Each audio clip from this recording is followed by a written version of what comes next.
Good morning. I will now call the September 24th, 2024 San Diego County Board of Supervisors regular meeting and San Diego County Fire Protection District meeting to order. I will be chairing today's meeting because Chairwoman Nora Vargas is absent. So today's meeting is going to be run differently in accordance with the board meeting rules. Let me make sure everyone's aware of the changes up front as we move forward with this meeting today.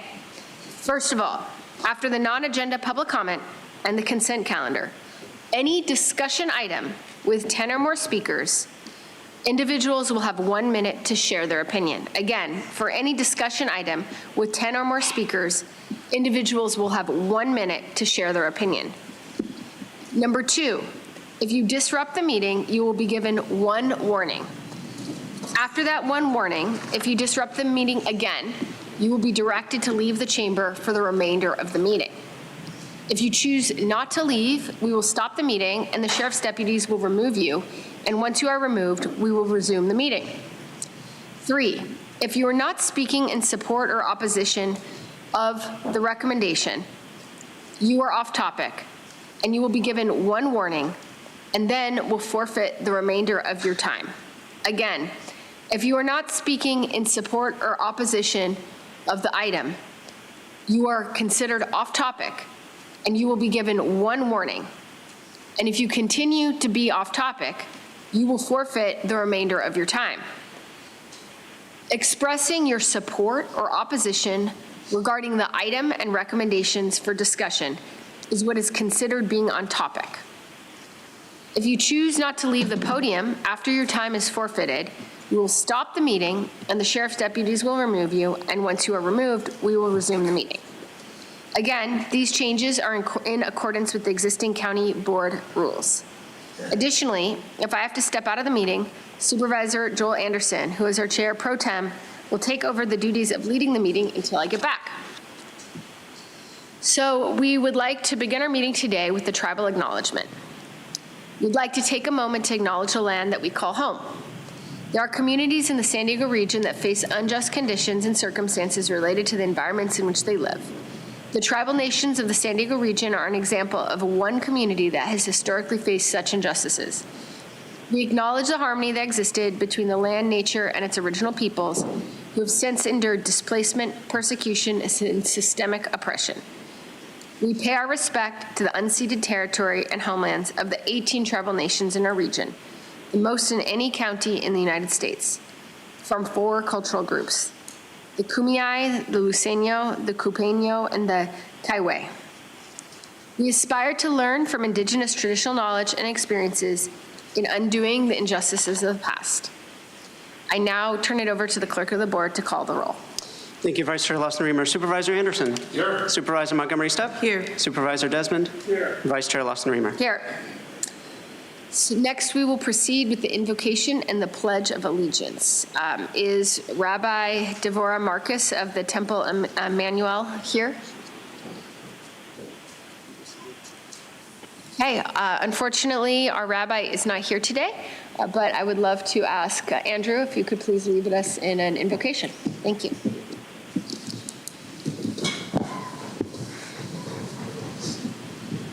Thank you to every seat that has been filled here today. Thank you to each mind and heart that fills the presence of this room.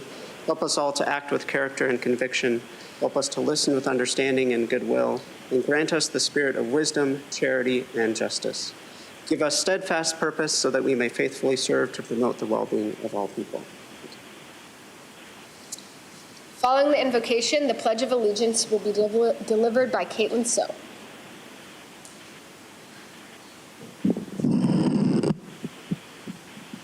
Good morning. I would like you to place your right hand over your heart.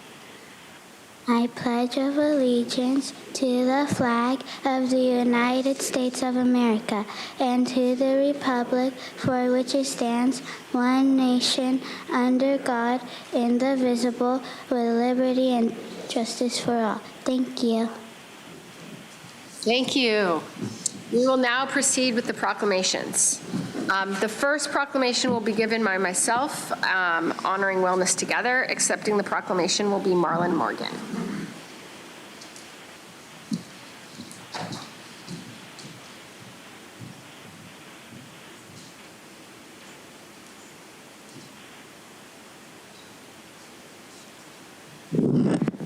come? Come up.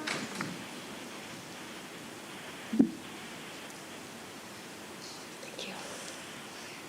Today, we celebrate and recognize the tremendous impact of Wellness Together, an organization that has been a beacon of hope, support, and mental health advocacy for students and families in San Diego County and beyond. Wellness Together was founded by Marlon Morgan to address one of the most pressing needs in our society, the mental health and well-being of our students. By understanding the challenges faced by both students and families, Wellness Together has worked tirelessly to deliver effective, collaborative, and compassionate mental health services directly on campuses. In a time when the emotional and mental strain on our young people is at an all-time high, Wellness Together has stepped in to ease the burden carried by schools, offering mental health services that not only help students recover their capacity to learn, but also allow them to thrive as individuals, whole people capable of reaching their full potential.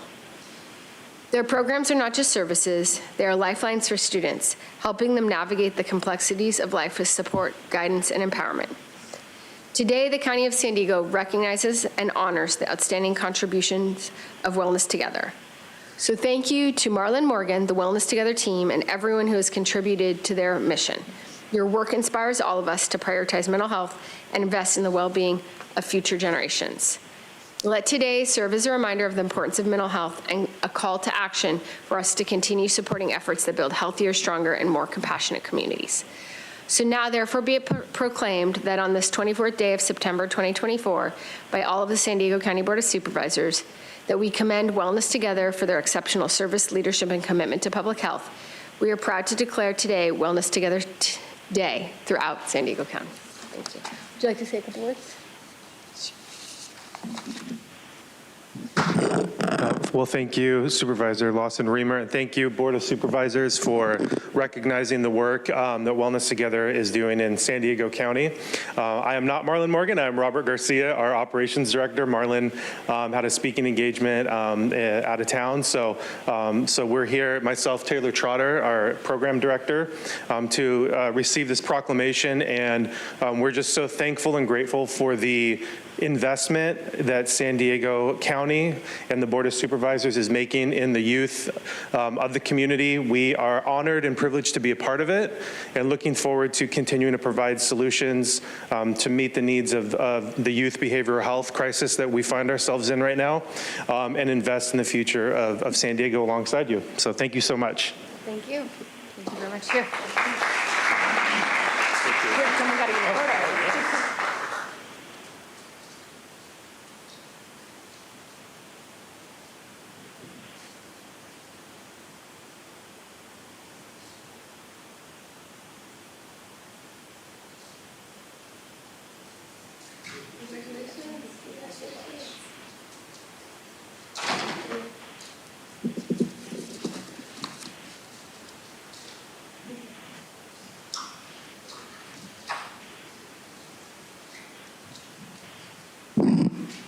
Our next proclamation will be presented by myself and my colleague, Supervisor Montgomery Stepp, honoring Blue Star families. Do you want to go first? Okay. So first of all, I want to thank my colleague, Supervisor Montgomery Stepp, for allowing me to join her in honoring such a special group of people, our Blue Star families. These are the families of our military men and women who selflessly serve and sacrifice so that we may continue to live in freedom and security. So to every spouse, parent, sibling, and child of a service member, we recognize the quiet strength and resilience you carry with you every day. You may not wear the uniform, but you endure a unique kind of service. You are the ones who hold down the fort at home, who comfort your loved ones from afar, who keep the flame of hope and love burning bright during the long days of separation. Your contributions to the strength of our military are immeasurable.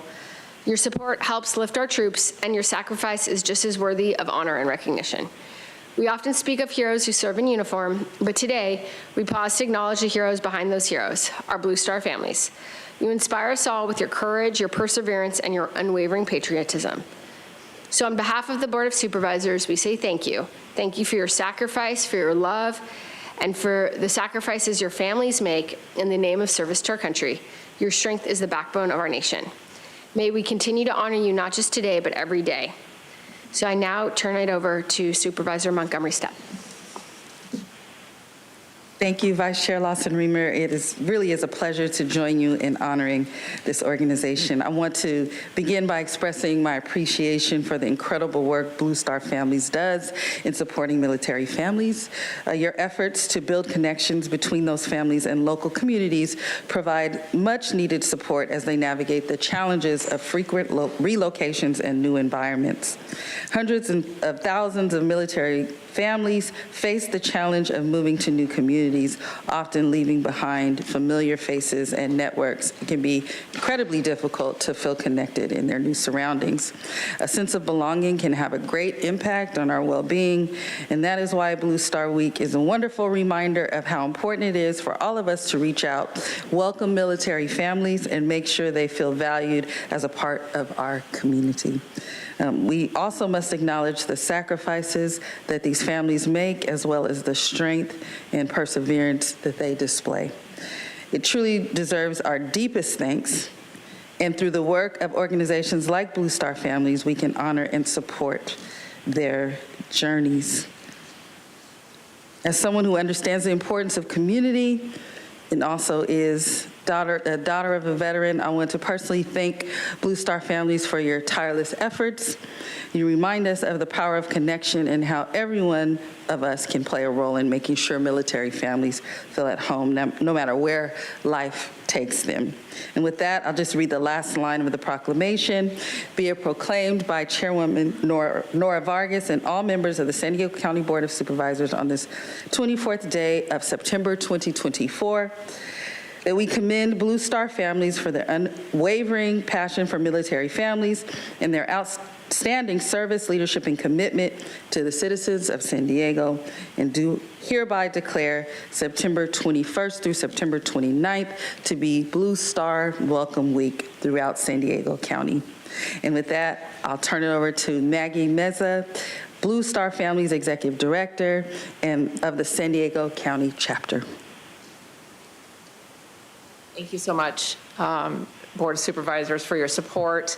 I would say to you that, our military families don't live just on our military bases. We have 70% that live within our communities. And part of our Welcome Week is to recognize that fact, and that over 600,000 of our military members either move or transition out of the military each and every year.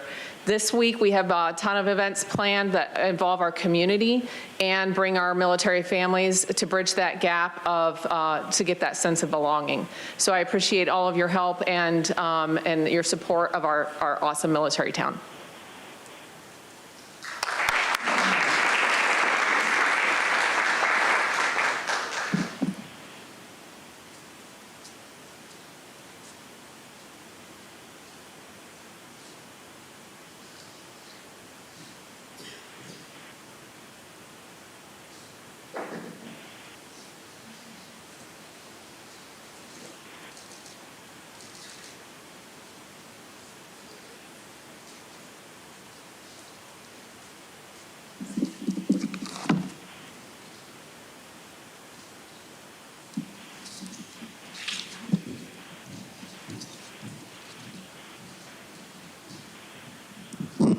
Good morning again, everyone. I will ask the Friends of Rancho San Diego Library to come up, if anyone is here.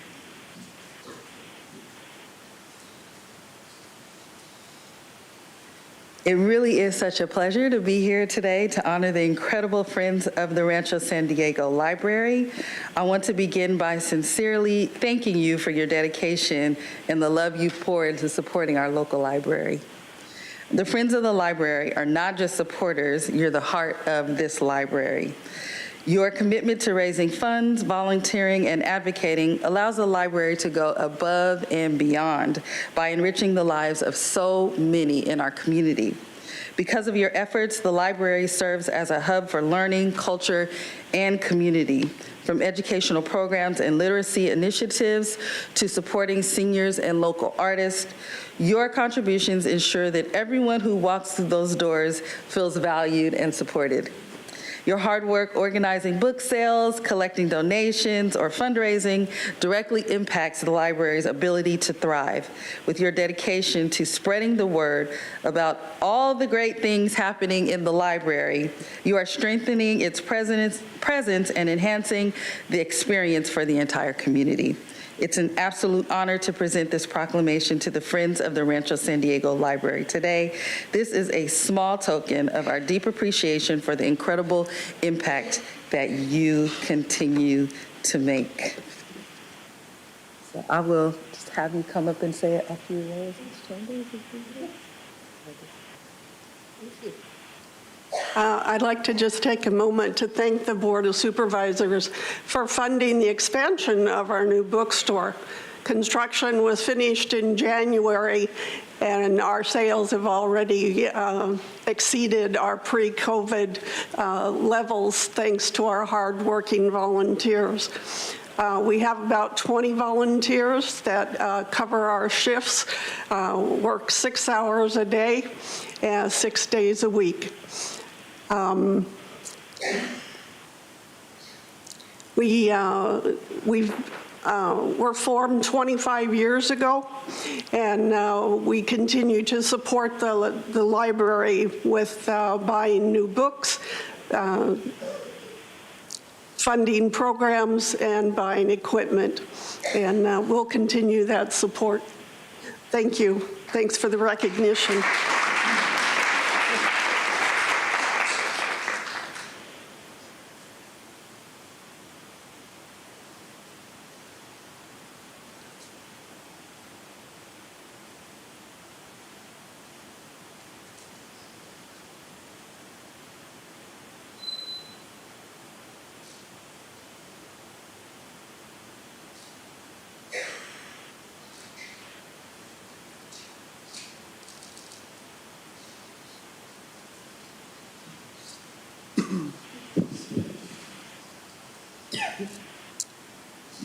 The next proclamation will be given by Supervisor Anderson honoring Meals on Wheels of San Diego County.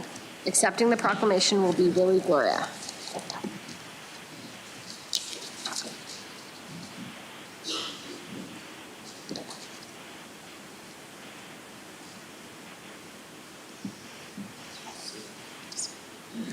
Good morning, everybody. Since its inception, Meals on Wheels San Diego County has remained committed to combating food insecurity, ensuring that seniors and veterans have the resources they need to thrive. Through providing these comprehensive services, Meals on Wheels has empowered countless seniors and continue living independently without fear of food insecurity. The recent opening of their beautiful new facility represents a significant step forward in ensuring that these critical resources will continue to be available to all those who need them. I'll just say that I've had the good fortune annually, usually I go on I spend a day on Meals on Wheels delivering food, and to see the joy of all the volunteers as they deliver the food that they bring to all these shut-in seniors is life-changing and uplifting. And for these reasons, I'm proud to present this proclamation honoring Meals on Wheels San Diego County. And it says in the last paragraph, be it proclaimed by virtue vested, let's see, I don't think they have this right. The key element, because the print's too small, the key element is this 24th day, September 2024, is Meals on Wheels Day throughout San Diego County in the 2nd District. Thank you for your incredible commitment to mitigating food insecurity and supporting seniors and veterans in our community. Thank you so much. Really appreciate it. But I don't see you. You're going to speak. I'll see. Thank you. A couple of moments. I just want to thank you, Supervisor Anderson, and our other supervisors here today for supporting the work that we do in the community. And I will also want to recognize our volunteers, for which we wouldn't exist, or wouldn't exist without them, that is, to bring meals across the entire county from beaches to Borrego to the border, as we like to joke, and bringing more than just a meal, but also a smile to our seniors every day. Thank you. That's awesome. Let's do a quick photo. Okay.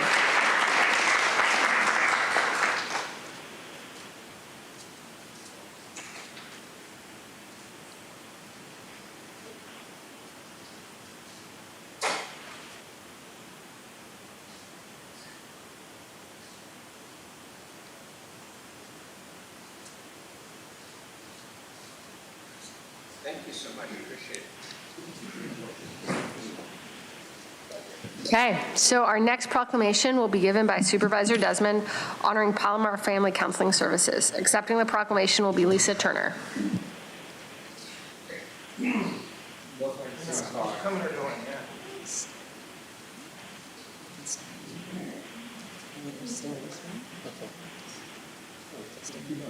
There are two meetings, but thank you. Thanks for making the trip. Well, good morning. It is my pleasure to recognize the Palomar Family Counseling Service. They're a nonprofit community counseling organization founded in 1956 with offices in Escondido, Fallbrook, and Vista.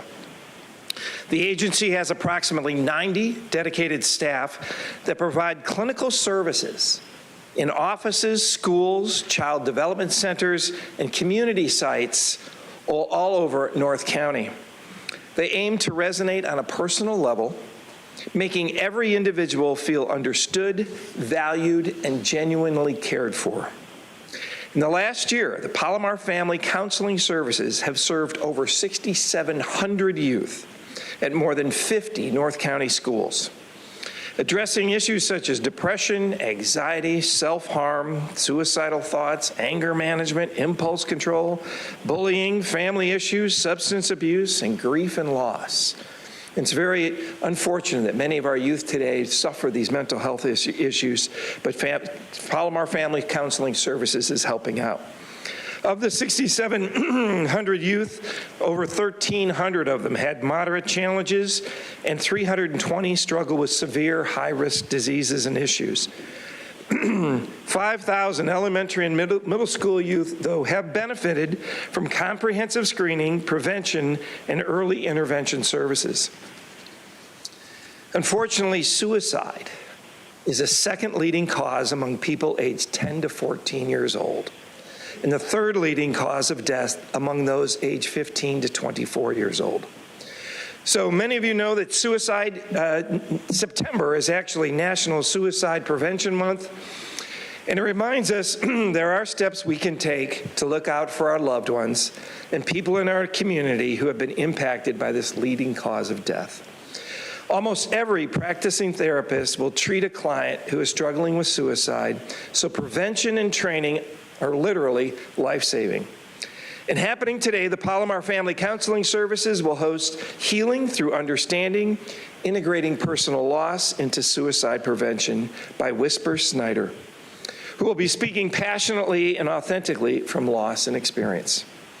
But whereas the County of San Diego, we are committed to recognizing and honoring those organizations who are dedicated to the best ideals of public and mental health services, and Palomar Family Counseling Service is one such worthy organization. So therefore be it proclaimed by myself, Chair Nora Vargas, and all the members of the Board of Supervisors on this 24th day of September 2024 that we commend Palomar Family Counseling Services for empowering and uplifting individuals by providing high-quality mental health services and foster resilience and well-being, and for making San Diego communities a better place to be and to live, and hereby declare today Palomar Family Counseling Service Days throughout San Diego County. And with that, we have a proclamation, and we're going to hear from Executive Director Lisa Turner. Oh, Lisa, where? Hiding back here. Thank you. You're welcome. Thank you. Good morning, Board of Supervisors, and thank you, Supervisor Desmond, for that warm introduction. With me today, I have Raylan Mason. She is a licensed marriage and family therapist and also a veteran of the United States Navy. Her key passions are serving fellow veterans and serving children with special needs in Valley Center Palma Unified. We also have, I'll go next to Julie Christensen, another licensed marriage and family therapist who is drawn to trauma work and strengthening the bonds within adoptive families. She's also written a superb 3-part blog on suicide prevention for our website. I urge you to check it out. And she deals with teens, so she knows firsthand, she has seen firsthand the ravages of the pandemic and social media on teens' mental health. We have Jensen Shirley, Dr. Jensen Shirley. He is recently retired, a recently retired therapist from Palomar Family Counseling Service, but still connected. And he, for many years, served very high needs youth at an alternative high school in Oceanside, excuse me.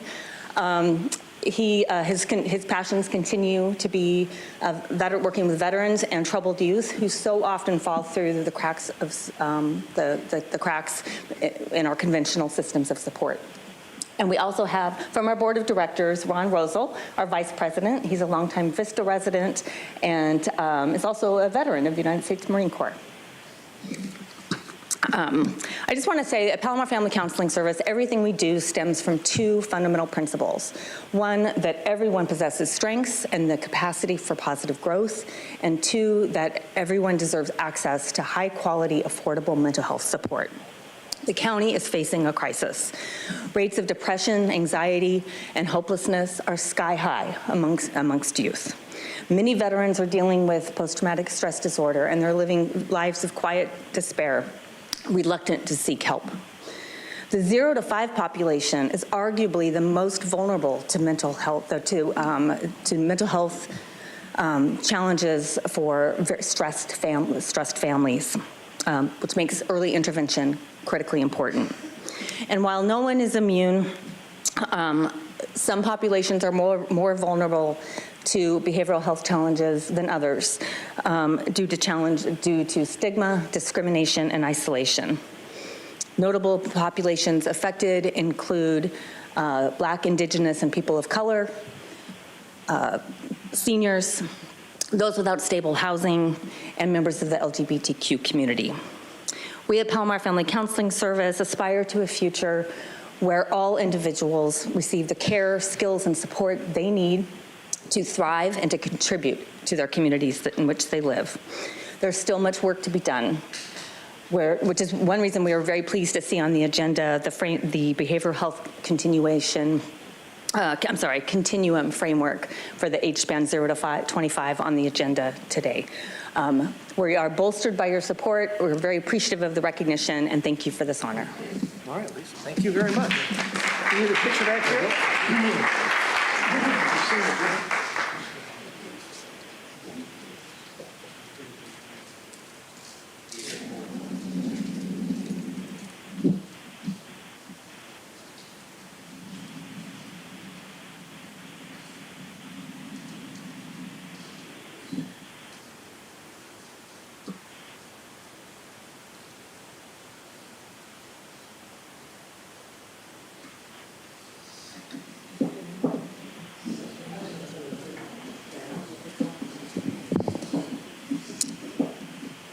Thank you. So moving on to the next item of our agenda is the approval, my apologies. So now we have a non-agenda public communication. I will turn it over to the clerk of the board to call forward the speakers. Thank you, Vice Chair Lawson-Remer. Non-agenda public communication is an opportunity for the public to address the board on subject matters within the board's jurisdiction, but not an item on today's agenda. The only action that the board may take is a referral to the Chief Administrative Officer.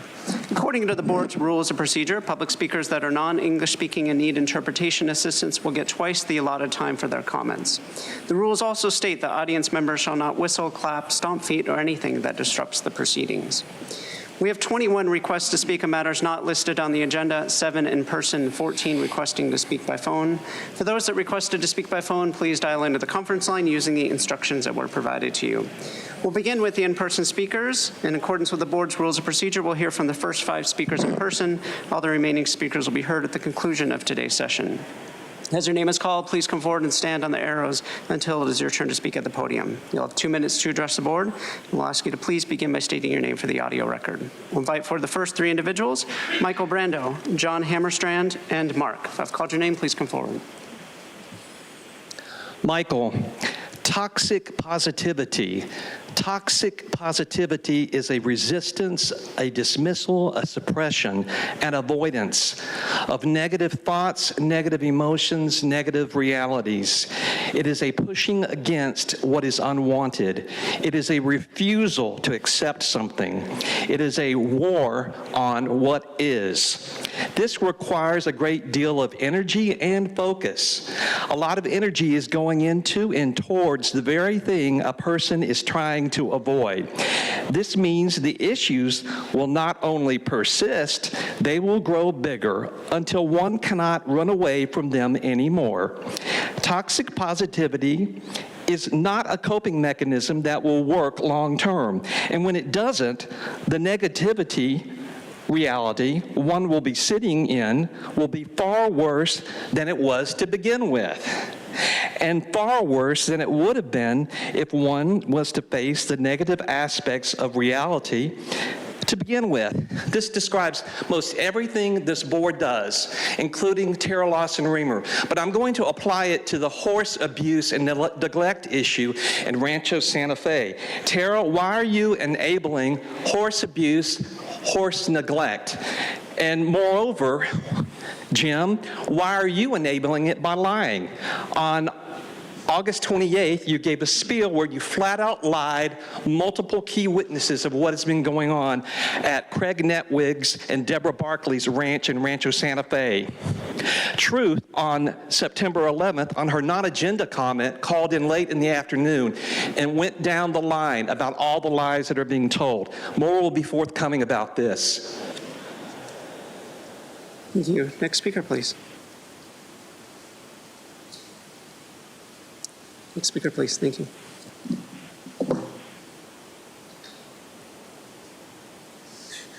Board of Supervisors, public, John Hammerstrand, 1739 Robo Grande Road, Alpine.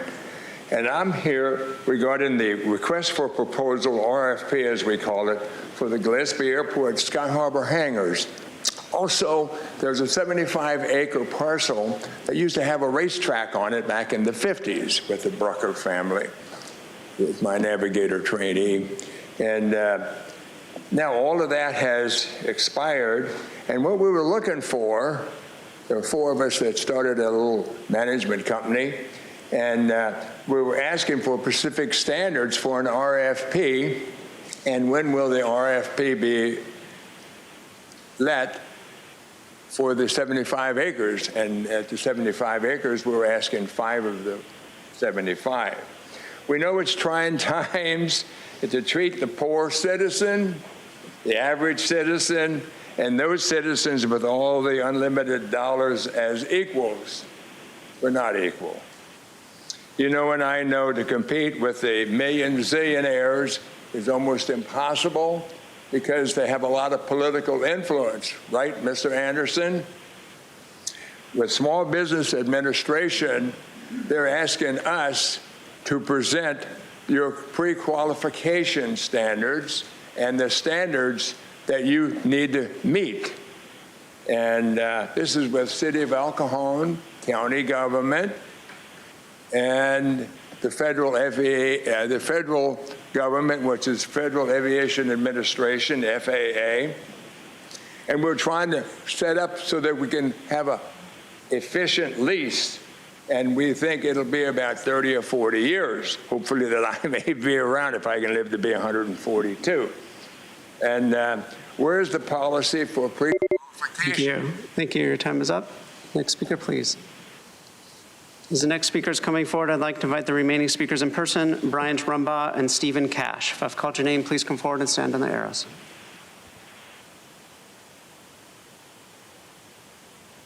Reasonable time on an item, and 54954.3C of the Brown Act states that we can critique omissions. So your tyrannical view of simply being for or against an item is a Brown Act violation. Mara Elliott, First Amendment overview. Now, what I wanted to speak about, two things. One is there's a YouTube video called, the title is, "We Cannot Let This Go, House Republicans Rail Against the UN and World Health Organization." Now, this board regularly has done the will of, and instilled the tyrannical will of the World Health Organization on us. And in this, the Republicans are pointing out that WHO, that's their name for short, World Health Organization, are being given more powers than ever. Very tyrannical, completely against American sovereignty. And there's nothing in the Constitution whatsoever that says our rights are suspended ever for any reason. They're inalienable.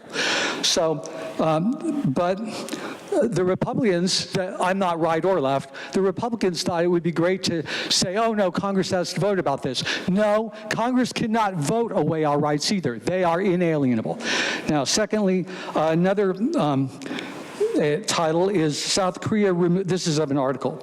South Korea removed 1,300 cameras from its military bases after discovering they're designed to feed back to China.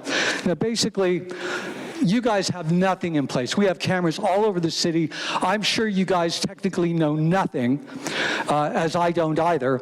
And we need the most conservative people ever. Well, the cameras shouldn't even be there. They're completely unconstitutional and against our rights to not be searched and seizure and all that. I'm running out of time. But if they are there, the very idea, you guys have nothing in place and no one that's overseeing this. For all we know, all of our information is going to China. You wouldn't know, none of you would know, none of us would know. It's pretty absurd. Thank you. Next speaker, please. All right, still Brian Rumbaugh. Hey, Jim, good to see you, man. I apologize I missed you a couple weeks ago. You know, it's actually been about, I guess, 2 years ago that I've kind of done my efforts in kind of, improving my community, coming in here, being heard, that type of thing. What I can say is I'm not a big fan of the new rules implemented by the co-chair, and it's nothing personal between, there's a lot of people that are going to feel that way. I actually did look at that Brown Act. Did you know that was actually passed in 1953? Obviously, that's probably older than you, man. You know what I'm saying? And to be quite honest, they didn't have these advent of high process communication services such as Zoom, such as cell phones, such as the internet.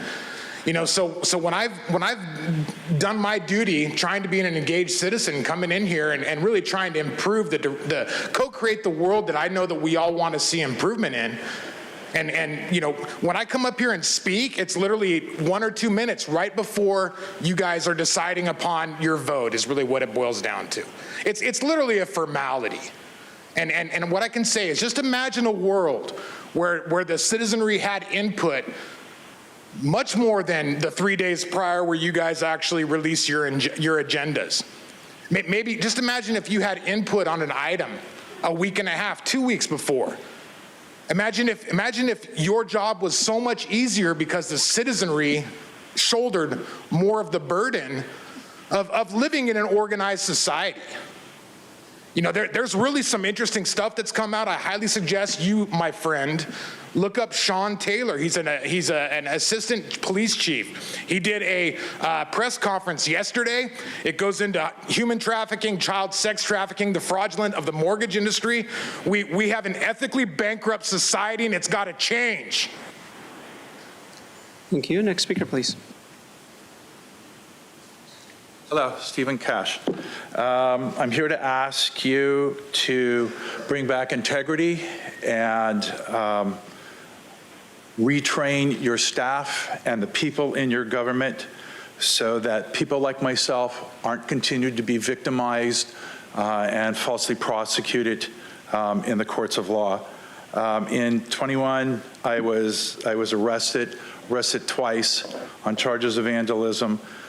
I was prosecuted, and it was done falsely, and I was forced to post $130,000 in bail.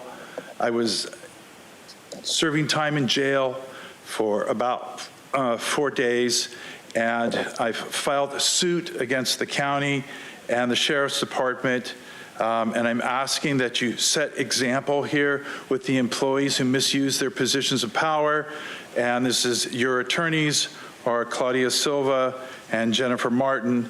Also involved is Patrick Good and Susan Colkston, who have been replaced by new counsel. But all these attorneys have misused their positions, taken the case I filed in Vista Court, and then falsely, or I don't want to say falsely, unethically moved it to district court to try to prevent me from seeking justice for what I deserve to have here. Your Sheriff's Department produced and fabricated lies to establish their probable cause. They came into my home and ransacked and damaged it. I was injured in the arrests, and I've been mistreated and abused by your government. I've been in your Fresh Start program now since 7/14/20. I brought a copy for you to see this. Nobody has helped me in that program. That's over 4 years of time in there. I've tried to get my life back together, and I've asked for you to restore my life, my rights, my property, and my assets that you've taken from me, including my DNA that you falsely took. We'll now hear from the, sir, you can hand that to the deputy clerk. To the deputy clerk. Sir. Sir, I'll come up here. Sure. You can come up here because that's my property. I own it. We'll now hear from those that requested to speak by phone. Again, in accordance with the board's rules, we'll be hearing from the first 5 callers. The remaining callers will be heard at the conclusion of today's session.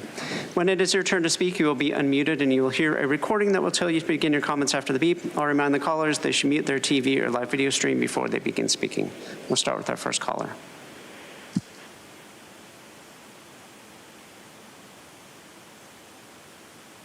Unswallow. Oh my God, Tara, calm down. Sorry, you're not trying to come up here. You're okay, girl. You're okay. You got all those sheriff deputies working for you instead of the people, okay? So chill the fuck out. With that being said, in the same breath of your tyrannical rant to censor the concerned citizens, you have the audacity to say you honor the First Nations people and their oppressions inflicted on them. Such a freaking Orwellian nightmare, man, dystopian nightmare. You are so threatened by truth tellers, and it's evident. You continue to try and silence the few who are paying close attention to what these corrupt boards are doing throughout our county. What just took place in Poway the other day at the city council is happening left and right, all over the county, state, the country. These selected puppets are not working for their constituents. Why? Because they have been placed in their positions to ensure that they continue pushing policies that do not benefit the people. They are here only to ensure that an even bigger agenda be fulfilled. These pawns without their make-believe titles and sheriff deputies are weak, powerless. Pay attention. Speak up while you still can. They're doing all they can to silence the people. You believe you have rights. Sorry, we only have privileges. Get involved.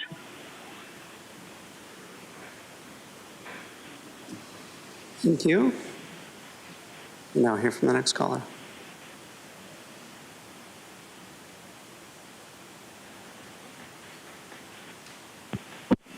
Bold. I hope that Joel switches from your rules to obeying the law. On my last remedial lesson, we got down to limiting rights provided under the California Constitution. Section 1, Tara, gives us the right to choose to have an abortion and to choose or refuse contraceptive. So that when you propose to limit these rights, you are skirting the law. When you propose to put counseling clinics out of business for the actions of others, you are skirting the law. Section 3 says the people have the right to instruct their representatives, petition government for redress of grievances, and assemble freely to consult for the common good. Each local agency is hereby required to comply with the California Public Records Act and the Ralph M. Brown Act. The Brown Act allows teleconferencing, says you shall not prohibit public criticism of the policies, procedures, acts, or missions of the county, and also allows for non-disruptive clapping or other behavior such as between speakers momentarily. It also allows for non-disruptive clapping, section 54957.95. Oh yes, you could be kicked out, not recalled, judicially kicked out for violating your oath to uphold the Constitution. See Article Section 7, Section 8. This would include, by the way, perjury to your oath of office. Hopefully, this civics lesson will teach you a bit of respect for the people of this county. Thank you. You now hear from the next caller.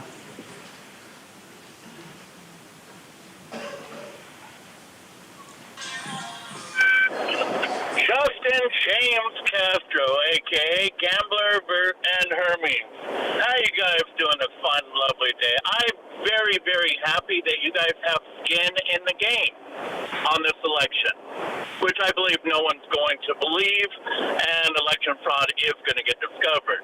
The same way that I explained how to do it at the Board of Supervisors. I explained all the details, basically how China could go ahead and steal thousands, hundreds of thousands of votes, and you guys are choosing not to do anything about it. Matter of fact, you filed a restraining order me because I was complaining on the fact that I didn't do this, and then you take some domestic dispute thing, saying something like, I can't call you a next Tuesday because it's a detriment to your life. Look, I don't want to fuck you guys at all, like flat out. Not interested in anything. I'm only calling you this because I know it pisses you off. As much as it pisses me off for the fact that you don't pay attention to a word we're saying. But because you have skin in the game, if voter fraud is found out, I'm going to appeal all the shit, but don't worry about that. You guys go to jail for 3 years. Have a good fucking day. And I hope you guys do nothing so you go to jail for 3 years. Congratulations for being a dick and trying to enforce your will on me that I'm not going to go ahead and abide by your stupid ass rules. So, have a good day, fucking cunts. Have a good day. Thank you. We'll now hear from the next caller.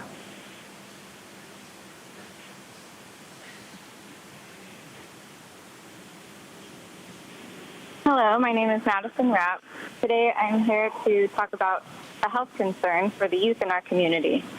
Regular cannabis use leads to many adverse outcomes that are of particular concern among adolescents and young adults, such as disrupted learning, impaired cognitive performance, reduced educational attainment, and an increased risk of DUD, psychosis, schizophrenia, mood and anxiety disorders, and suicidal behaviors. A recent study found that physical health risks have also been linked with repeated consumption of cannabis with a high THC content. These include respiratory and cardiovascular, prematurity, and restricted fetal growth, hyperemesis syndrome, among others. IQ decreases by 2 points per year after the start of frequent or dependent use. Emerging evidence indicates that heavier use, higher doses, and higher frequency of cannabis use adversely affect cognition. Early onset of cannabis use, which is less than 15 years of age, and frequent use in those young ages is associated with lower educational achievement. Low educational achievement includes early school dropouts, lower rates of participation in university education, and fewer academic degrees. In other words, educational success is more negatively impacted the younger people start using cannabis. In some really hopeful news, the study also found that the cognitive alterations in cannabis users appear to improve with abstinence. For example, when abstinence lasted longer than 42 hours, 72 hours, and 25 days, cognitive function improved in most domains. The negative impacts really stack up when you look at all of this evidence. I hope we can be proactive in protecting our youth and find ways to promote a healthier future for our youth. Thank you. Thank you. We now hear from our final caller this morning.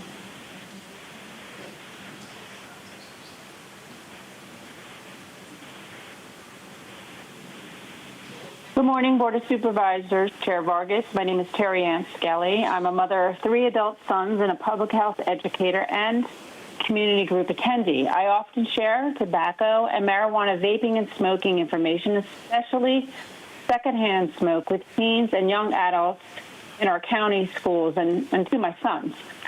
I stress the role of vaping and smoking behaviors' impact on their neighborhoods and disadvantaged communities. Beginning in July of 2023, tobacco companies are required by a federal court order to post signs about the health risks of smoking and vaping and secondhand smoke and vapor. These corrective signs must also be in Spanish in areas with significant Spanish-speaking populations. Public health assessments indicate that the federally required warning signs are very often totally missing from the county tobacco and marijuana storefronts. This misconduct contributes to the recruitment of new smokers and vapors, the majority of whom are under the age of 19. The county can improve environmental justice by our county's code enforcement insisting on these signs being posted in all of our communities, focusing on communities of concern. These corrective actions are powerful reminders that tobacco and marijuana's horrific health toll is by no means any kind of accident. Thank you for hearing my concerns this morning. Thank you. And Vice Chair Lawson-Remer, that concludes the request for non-agenda public communication this morning. Again, all the remaining speakers will be heard at the conclusion of today's session. Great, thank you very much. So we're moving on to the next item on our agenda, which is the approval of the statement of proceedings and minutes for the regular board meeting of September 10, 2024, and the County Fire Protection District meeting of July 17, 2024. Unless there are any member comments or questions on the minutes, I would like to entertain a motion to approve. Okay, we have a motion. Is there a second? Okay, we have a motion and a second. Clerk, can you please call the roll, or we can do that?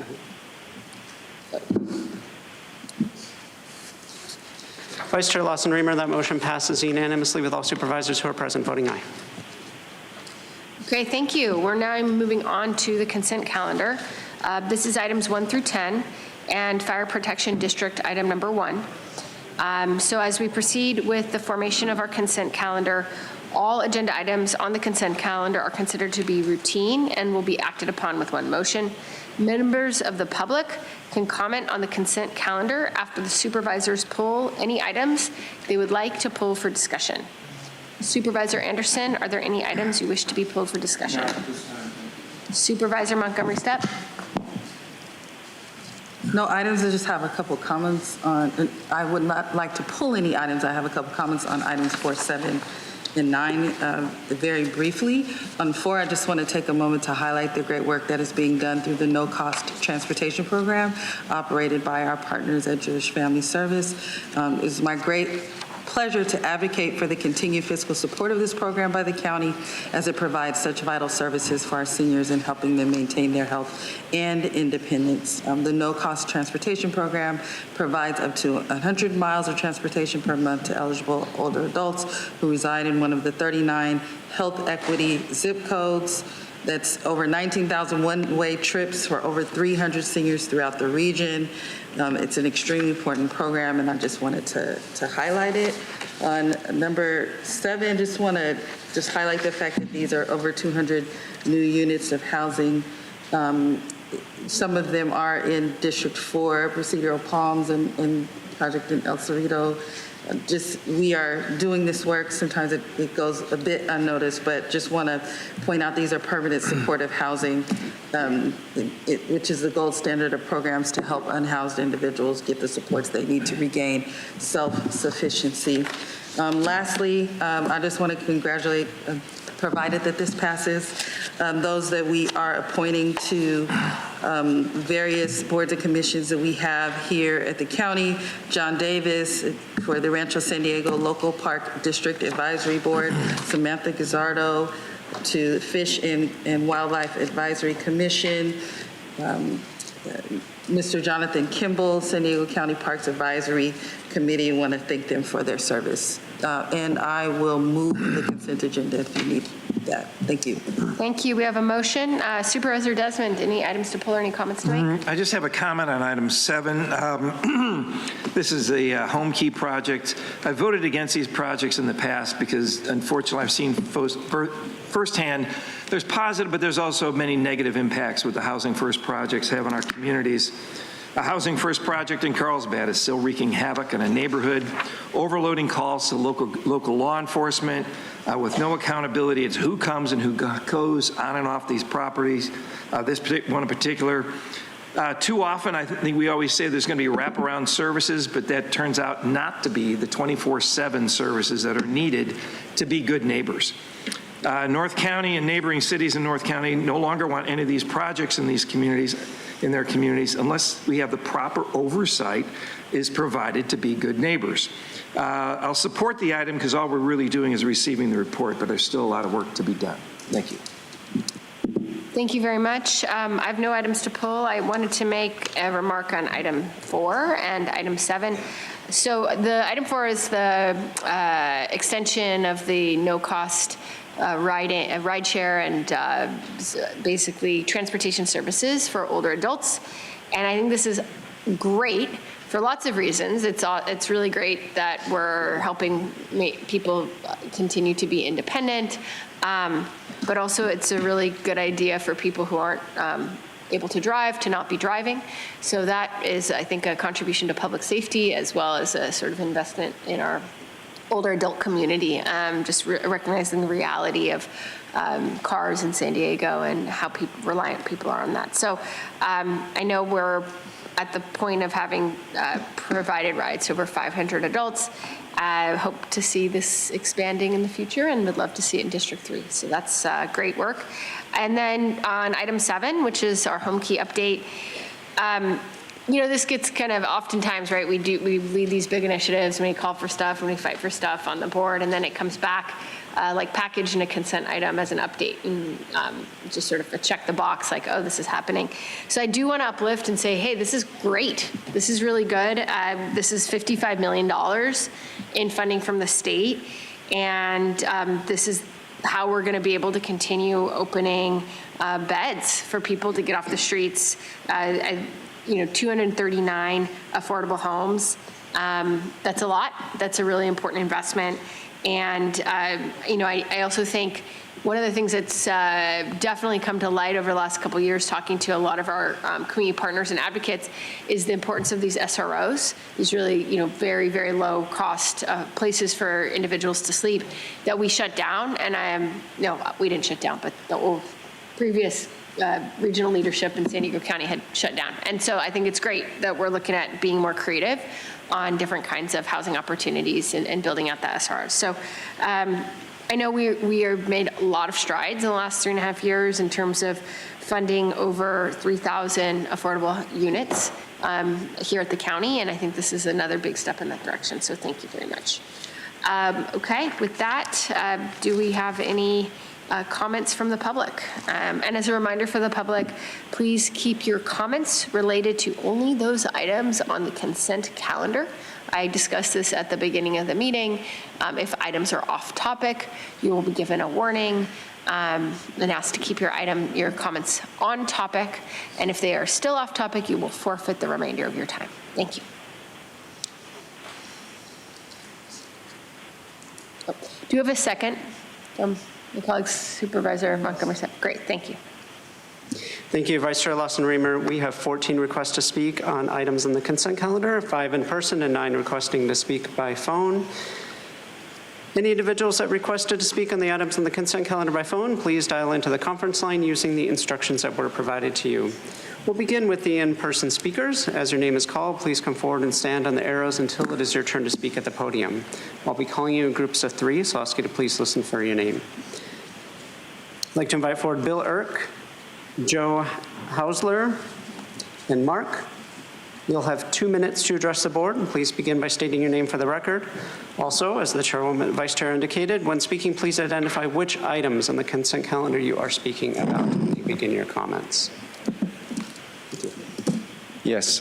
Thank you, Madam Vice Chair and members of the Board of Supervisors. My name is Bill Urke. I'm with the law firm of Rutan and Tucker, and we represent Seligman Liberty Station, LLC, which is a long-term ground lessee for several parcels in the Liberty Station Rehabilitation and Redevelopment Project area you may be familiar with.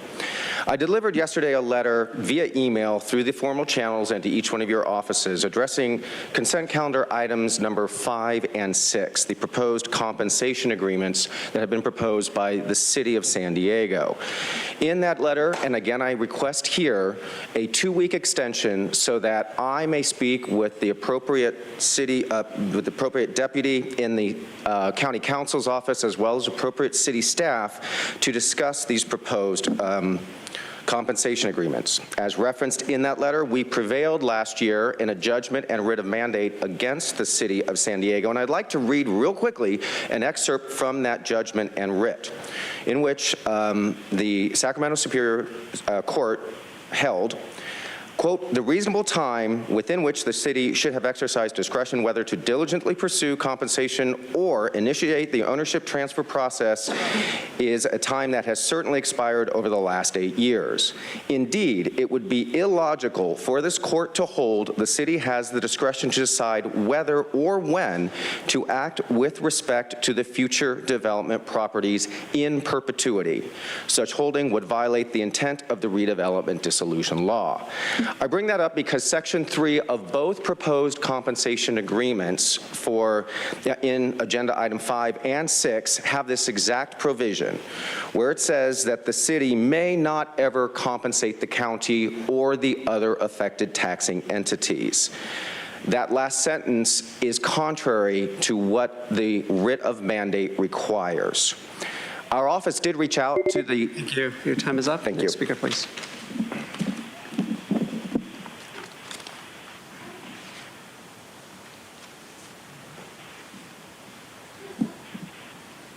Vice Chair and other Board of Supervisors, thank you for allowing me to speak. My name is Joe Heisler. I represent ownership of 15 parcels at Liberty Station. We are ground lease holders of properties here. There's 300,000 square feet of retail at Liberty Station. Some are pretty popular tenants that we have: Stone Brewing Company, Liberty Public Market, Vaughn's Trader Joe's, Corvette Diner, the list goes on. We hold ground leases for long-term at Liberty Station that were former redevelopment ground leases, now held by the City of San Diego and a successor agency. We formed up because back in 2014, the City of San Diego was asked to follow a long-range management plan for those properties and form up compensation agreements with first the main taxing, affected taxing entity, and they failed to do so in over just about a decade. So we formed 2 appraisals and established fair market value of the ground leasehold positions, or the ground lease fee positions the city holds, and made an offer to purchase them. Those offers were rejected, and today there's still no compensation agreements. We stand willing to negotiate in good faith fair market value for our leased fee positions the City of San Diego holds. And I also talked to David Cohen last night, who owns another building at Liberty Station. He's willing to negotiate in good faith fair market value of the lease fee positions in the building he owns. I also talked to David Marks at Liberty Station with Tower Investments, who own. Thank you. Thank you. As the next speaker is coming forward, I'd like to invite the remaining speakers in person, allegedly Audra and Bryant Rumba. If I've called your name, please come forward.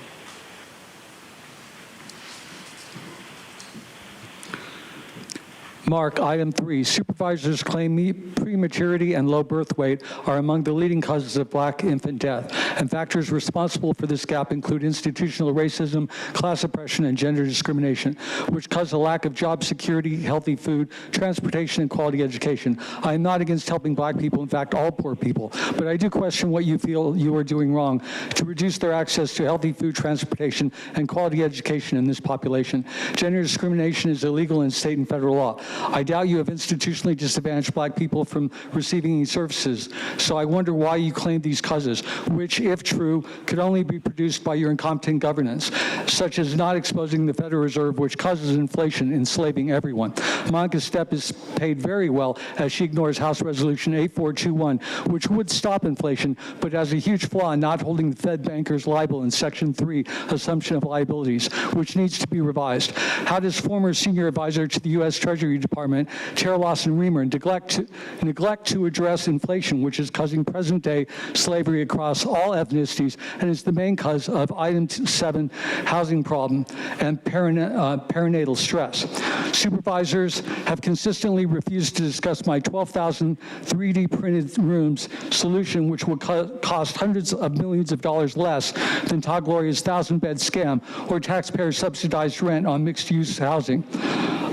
Supervisors' immense waste of our taxes, which fail to solve homelessness while some people profit, is criminal. See this video title. I don't have the video titles.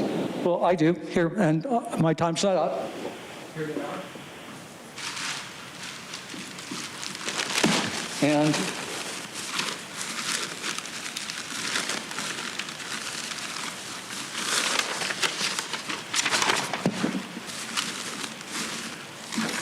I'm out of time. A minute is not enough. Next speaker, please. I got 2 minutes. Still Bryant Rumbaugh. So I'm going to speak on number 2 and maybe number 3. So when I read number 2, really this is what I see. Okay. As I kind of last time I was up here, we're all essentially kind of propping up what we've grown up with in a lot of ways. And for anybody in the room to not recognize that things are changing. I mean, I know I'm not the only one that actually communicates with people outside of these boardrooms that are non-stakeholders.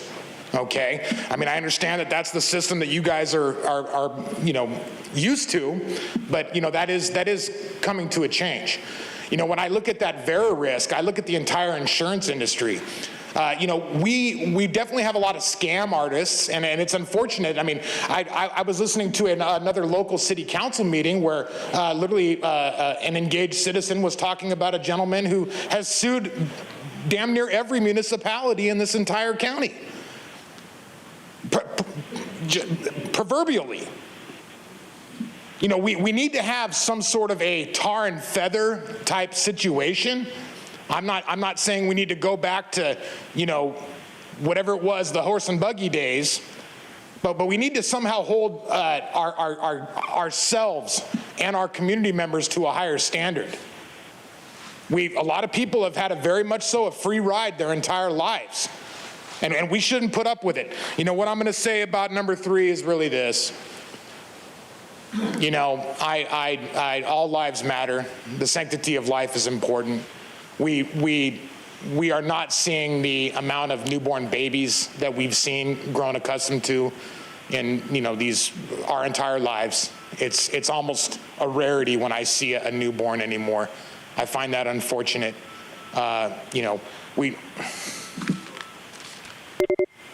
Next speaker, please.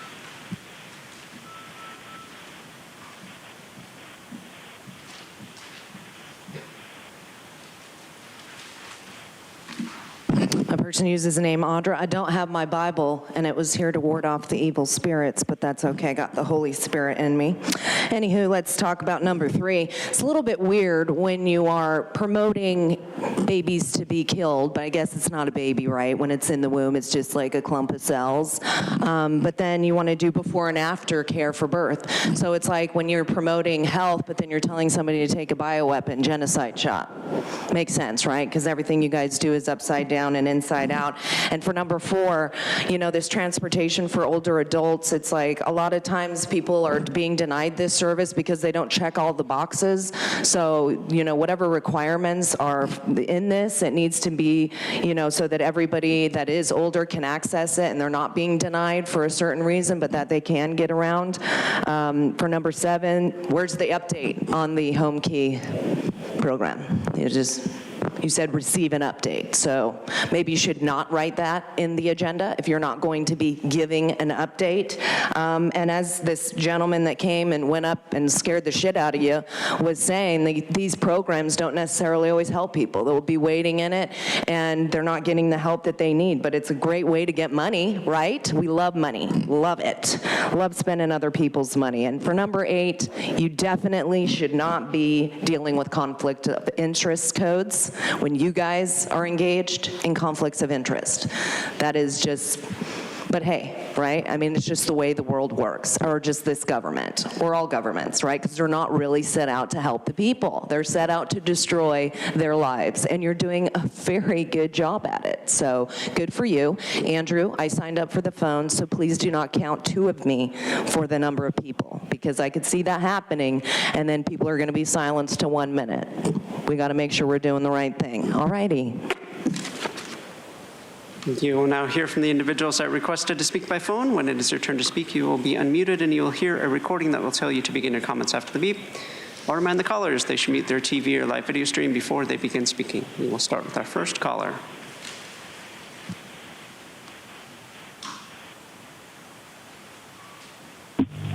Full of bold. Number 2, you say Dursk software provides exclusive access to over 1.7 billion claim records from about 97% of all property and casualty carriers in the U.S., and a scoring tool to evaluate potential fraud and so on and so on. The database is 97% of claim records, so it does not have 3%.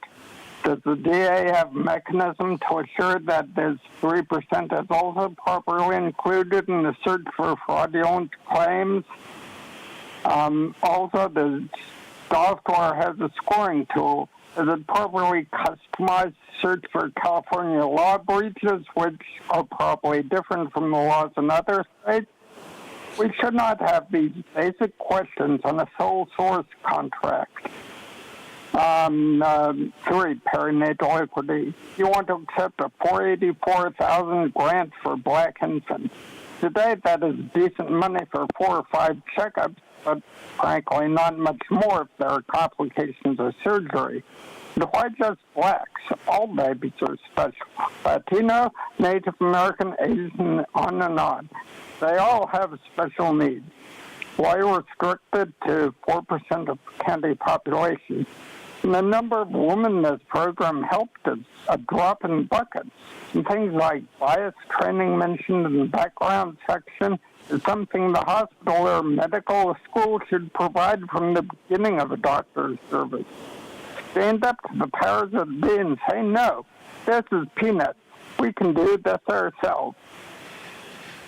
Number 4, the no-cost transportation itself is a great idea and applied in an even-handed manner by income level and not work. Thank you. We'll hear from the next caller.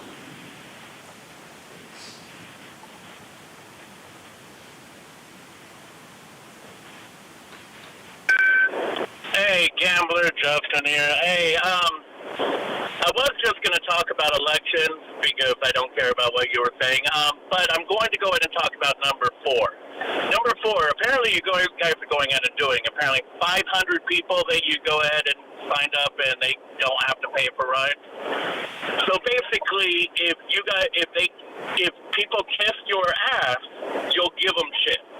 If they say anything to you, you'll take shit away from them.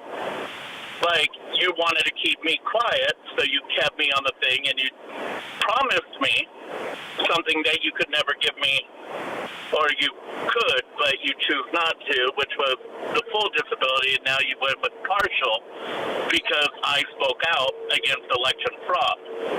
You also didn't want me to talk to other people when I didn't have any issues with any other people except for the people responsible for election fraud. That is the only people that I pretty much talk shit to. That's it. And the people that protected, I apologize, Natalia. It was never supposed to be you. It was supposed to be Michael Vu. But he got the $85,000 pay cut, and he's only in charge of registrar voters. The same job that Michael Huff had after sure. We fired the last registrar. That is why we got that position. Please speak to the agenda item topic, or else you will forfeit your time. Please begin the time again. Please, hey, you fucking idiot. Please explain how I wasn't talking about the item. Please explain to me. Since you're the expert, please explain to me. You idiot, please explain to me. You idiot, please explain to me. You idiot, please explain to me how I was not on topic. Please explain to me. You're the expert, please explain to me. Please explain to me. Please explain to me. Please explain to me. Please explain to me. Please explain to me. Now hear from the next caller.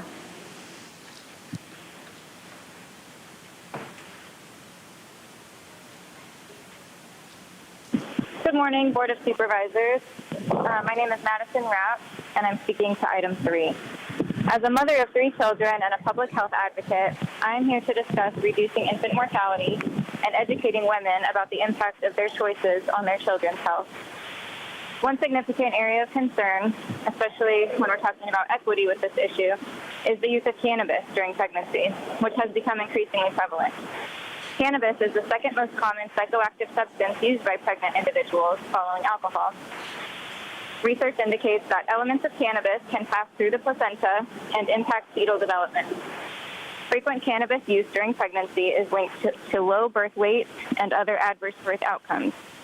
These outcomes are particularly concerning for our most vulnerable populations, which include teens, Black women, and women of color, who are disproportionately affected by both preterm birth and infant mortality.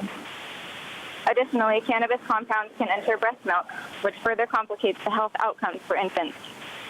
To address these challenges, we must ensure that healthcare providers have access to comprehensive information about the effects of cannabis use during pregnancy. This knowledge is crucial for advising patients, enabling informed discussions, and helping families make healthier choices. By doing so, we can enhance the health and well-being of our residents and reduce disparities in infant mortality.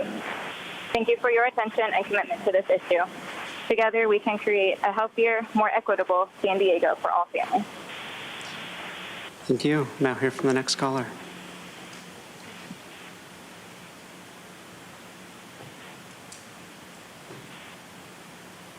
Wow, Consuelo, the hypocrisy. That speaker was entirely off topic, but okay. With that being said, I'm speaking on 3, 4, 7, 8, and yeah, pretty much all of them. So the basic ways the government steals your money: if you earn it, income tax; if you live somewhere, property tax; if you spend it, sales tax; if you save it, inflation tax; if you invest it, capital gains tax; if you start a business, licenses; if you own a good business, profit tax; if you give it away, gift tax; if you die, inheritance tax. The government is just a business with no incentive to deliver agreed upon services because their customers pay them under the threat of incarceration. If you drive a car, I'll tax the street. If you try to sit, I'll tax your seat. If you get too cold, I'll tax your heat. If you take a walk, I will tax your feet. That is from the late and great George Carlin, because I'm the tax man. Yeah, the tax man. I'm sorry, George Harrison. It's remarkable how many people believe themselves intellectually superior for repeating what authority tells them.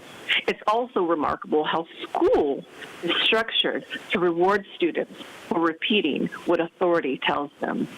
I wonder if there's a connection. Wake up, slave. Okay, thank you. From the next caller.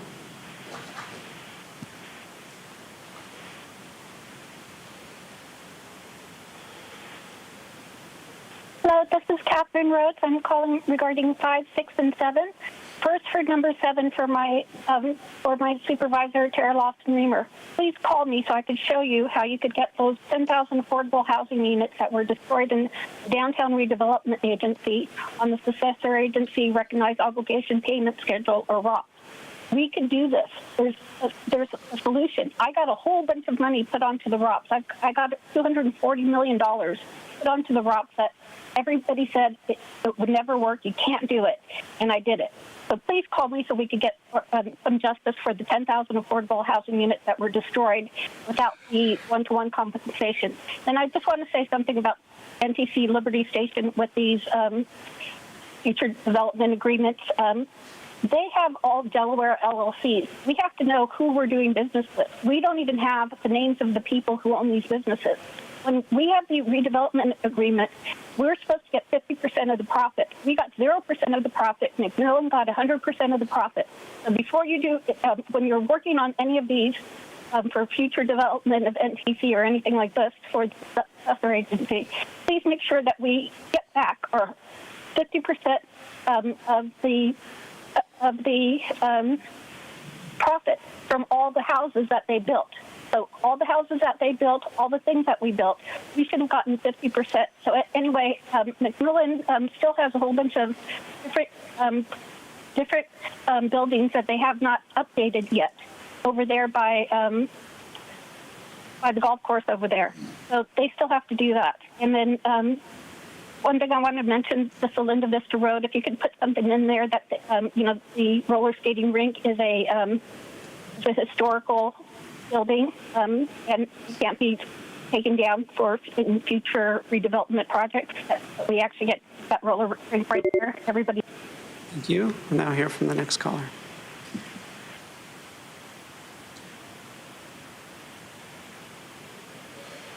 It's truth. Item 2, 405,000 state debt dollars for monopoly contract with Reese Analytics for their One Government software. Great name. Reese owns Atmospheric and Environmental Research, which says on their website, quote, "We prepare agencies like NOAA, NASA, and the Department of Defense, along with large insurance, investment, and energy companies to anticipate and profit from weather and climate-related risks," end quote. Noted big government and fascist financial partnership scams with big corporations who get the heads-up unplanned events. The AER team has received grants from the National Science Foundation, NASA, and Terry's old friends at the World Bank. Item 4, noted $250,000 for aiders and abettors Jewish Family Services to provide transportation. How well are they caring for migrant children with a trafficking operation going on at the southern border? Item 7, noted $55 million from the state for 3 stack and tag developments for drug addicts to get high in. Para-like failed policies thrown into consent. Item 8, how can community power have any conflict of interest codes approved when they're being propped up by government and built by extra fees on people's SDG&E bills that nobody consented to? Item 9, note Manisha Sharma to the Emergency Medical Care Committee. She's a co-founder of Civic Health Alliance, which is a political organization which, quote, "will focus RX vote campaign efforts in a mix of battleground or swing states," end quote. Nothing medical about that. Note Tara Stick of Stuart Gaber to the Behavioral Health Advisory Board. Stewart's the first VP of Democratic Club of Carlsbad Oceanside, which endorses Tara, conflict of interest. Note Ebony Stick of Adele Fasano to CLERB. She's a faux CBP whistleblower, but was actually accused of retaliation by another CBP whistleblower, Julia Davis. Adele was in the top 10% of the highest paid CBP officials, yet she only had a degree in social work from extremist UC Berkeley. Note Kimberly Trammell to the Treasury Oversight Committee for an indefinite term, especially if she's also the Sandag Director of Accounting and Finance. That would be another conflict of interest from the chronic cons of conflict of interest. That's business as usual here. Thank you. Vice Chair Lawson-Remer, that concludes public comment on the items on the consent calendar. Okay, thank you very much. We have a motion by Supervisor Montgomery Stepp, seconded by Supervisor Desmond for approval of the consent calendar. Clerk, please call the roll.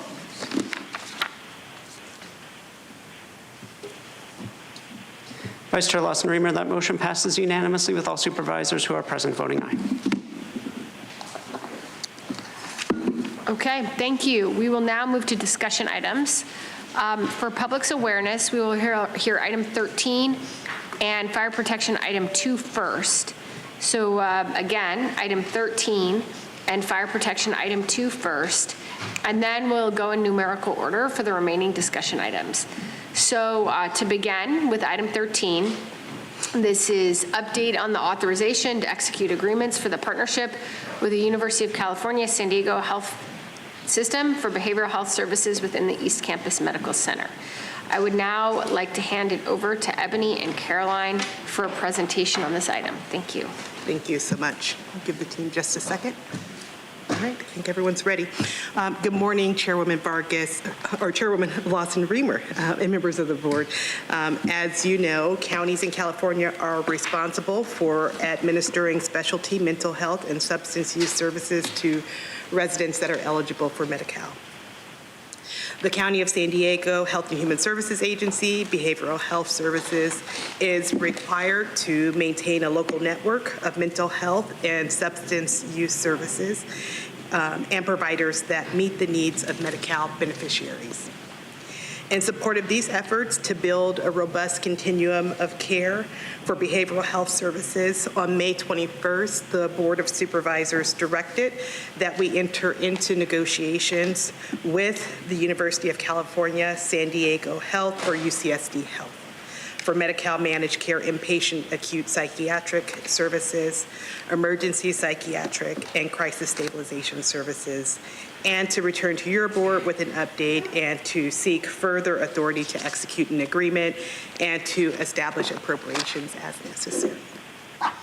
This has been an effort of collaboration across the county departments, and we have our collective team here today to provide you with the update as well as recommended next steps for the board's consideration. Joining me today are Caroline Smith, the Interim Deputy Chief Administrative Officer for the Health and Human Services Agency, Dr. Luke Bergman, Director of Behavioral Health Services, David Smith, our Chief Information Officer for the County Technology Office, and Joan Brockie, the Interim Deputy Chief Administrative Officer and Chief Financial Officer for the county. Caroline. Thank you, Ebony. Over the last several years, the board has made key investments to enhance community-based behavioral health services and develop critical behavioral health infrastructure that is regionally distributed in alignment with population health needs. This item is one of many significant investments bringing together county departments to advance the ongoing transformation of the behavioral health continuum of care throughout San Diego County, and ensure resources are allocated equitably and reaching communities most impacted by behavioral health disparities with high-quality services. Today, the team will provide an overview of the planned behavioral health services, an update on the partnership via the letter of intent with UCSD Health, the financial impact of this investment, and recommendations for next steps. I will now hand it over to Dr. Luke Bergman to provide an overview of behavioral health services. Luke? Thank you, Caroline. Before we dive into the update, I'll briefly outline the services UCSD plans to develop within the East Campus Medical Center. The partnership with UCSD Health will establish approximately 30 dedicated psychiatric acute inpatient beds and a crisis stabilization unit, or CSU, to serve Medi-Cal beneficiaries within the specialty mental health system. This will establish guaranteed beds for Medi-Cal members in a context of uncertain supply across other providers in our county. Through this joint venture, we'll be able to significantly expedite the timeline to launch new emergency psychiatric services by reconfiguring space through facility improvements within East Campus's existing footprint. Additionally, because East Campus is a general acute care hospital, the psychiatric acute inpatient services will be Medi-Cal billable, allowing for the drawdown of federal funding. Although the facility is located in the North Central region and will serve people countywide, it's ideally situated to serve the Greater East region, an area where data has shown a highly dense Medi-Cal population and where access to more behavioral health services is urgently needed. Psychiatric acute inpatient services and the CSU will provide emergency behavioral health services and short-term care for people experiencing a psychiatric crisis. Psychiatric acute inpatient care offers a secure setting for adults with severe acute symptoms of mental illness who need 24-hour observation and intensive treatment, and are key services for reducing costly justice involvement and ensuring connection to ongoing clinical and social supports. CSUs provide immediate mental health support and treatment for up to 24 hours and include crisis intervention, mental health assessment, medication assistance, therapy, and peer support. and have been demonstrated to reduce inpatient hospitalizations by 70% relative to medical emergency departments. This will help UCSD's East Campus leadership manage their medical emergency department, where behavioral health presentations have been frequent, and will also help our behavioral health plan reduce costs, both in immediate and the long term. Both services provide a safe place for people to stabilize and be connected to ongoing community-based care and divert them from emergency departments and unnecessary hospitalizations. Now, to go into details of the proposed arrangement, I'll hand it over to David Smith. Thank you, Luke. The means by which UCSD Health and the county will partner to develop the inpatient psychiatric beds and crisis stabilization unit is set forth in the letter of intent before you today. As described in the letter of intent, the county will provide to UCSD Health an unsecured loan of up to $32 million. UCSD Health will use those funds to construct improvements at its new UCSD Health East facility, where it will provide inpatient psychiatric care to Medi-Cal beneficiaries, and will also use these funds to construct the crisis stabilization unit at the same location. The loan will be a 30-year loan with interest to be repaid by UCSD Health to the county. The letter of intent provides that the final agreement between the parties ensure that UCSD Health not suffer economic loss if the means by which UCSD Health is receiving reimbursement for the improvements and repaying the loan is no longer available.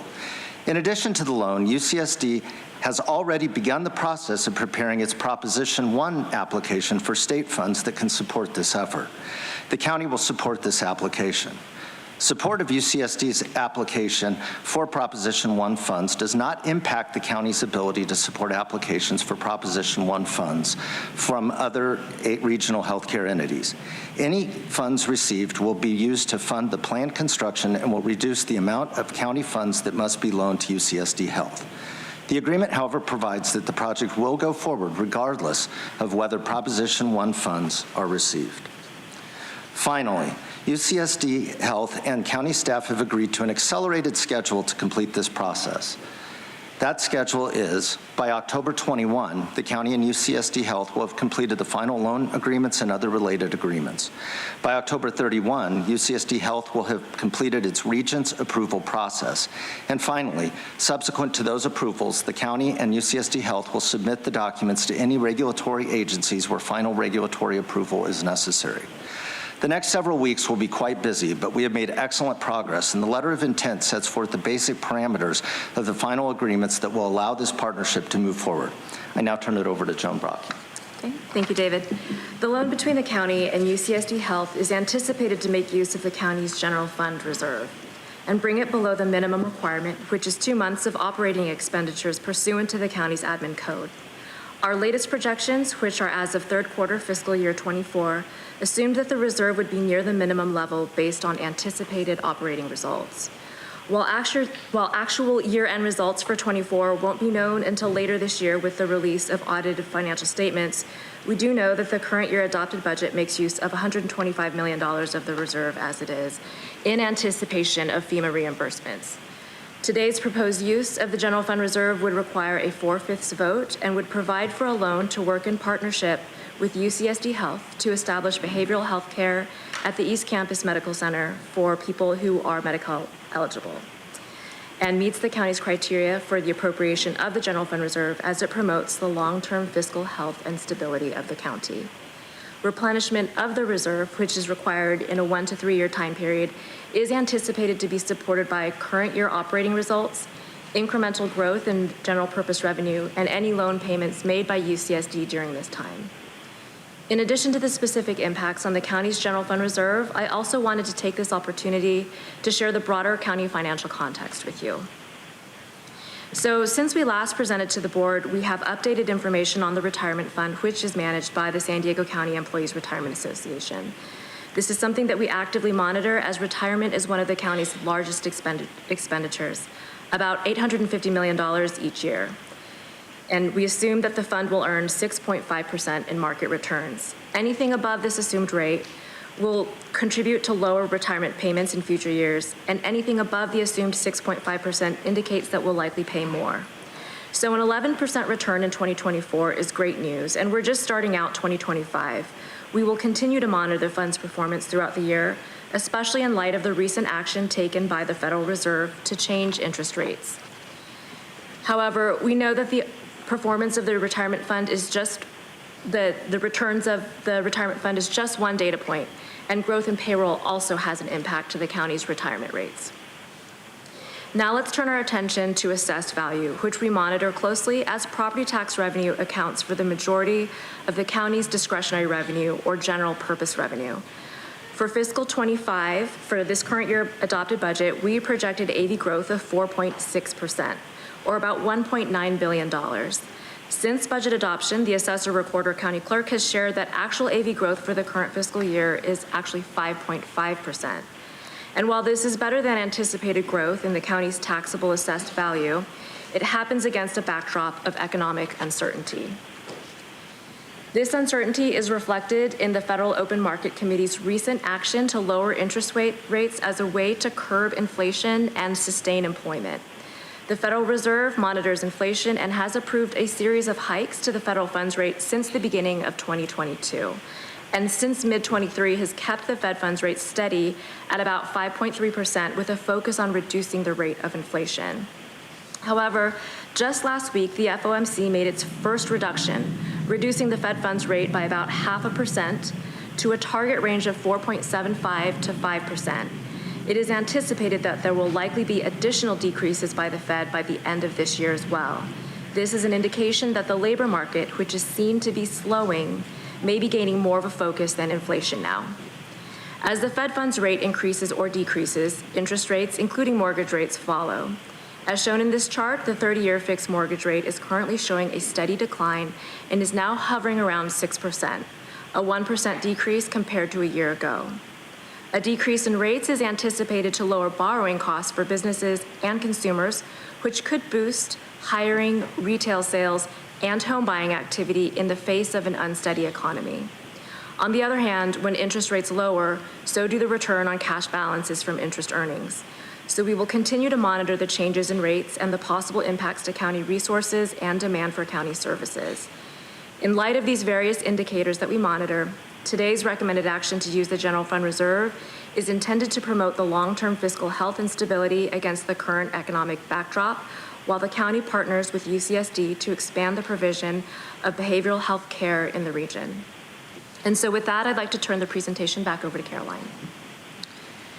Today, we request the board's authority for 4 actions. Find the proposed actions exempt from CEQA, receive the update on our negotiations with UCSD Health for behavioral health services within the East Campus Medical Center, execute an agreement with UCSD Health for said behavioral health services, including a letter of intent and unsecured loan of up to $32 million, and lastly, establish appropriations of $32 million to cover the cost of necessary facility improvements. Thank you. This concludes the presentation, and we are available for questions.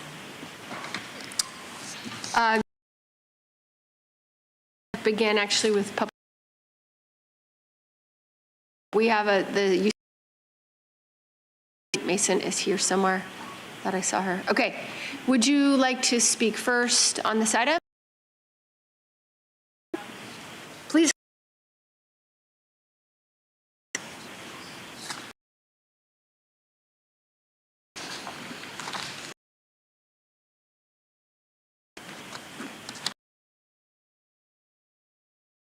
Vice Chair Lawson, County Supervisor Montgomery. My name is Patty Mason. As you know, it's been a long journey. 8 years ago, we initiated discussions with the regional plan to improve services. It's been a long, bumpy journey to get here today, but neither the county nor UCSD found a way to move through or around. Today, we are ready to partner with you to make progress on the challenging crisis of mental health. This journey has required transformational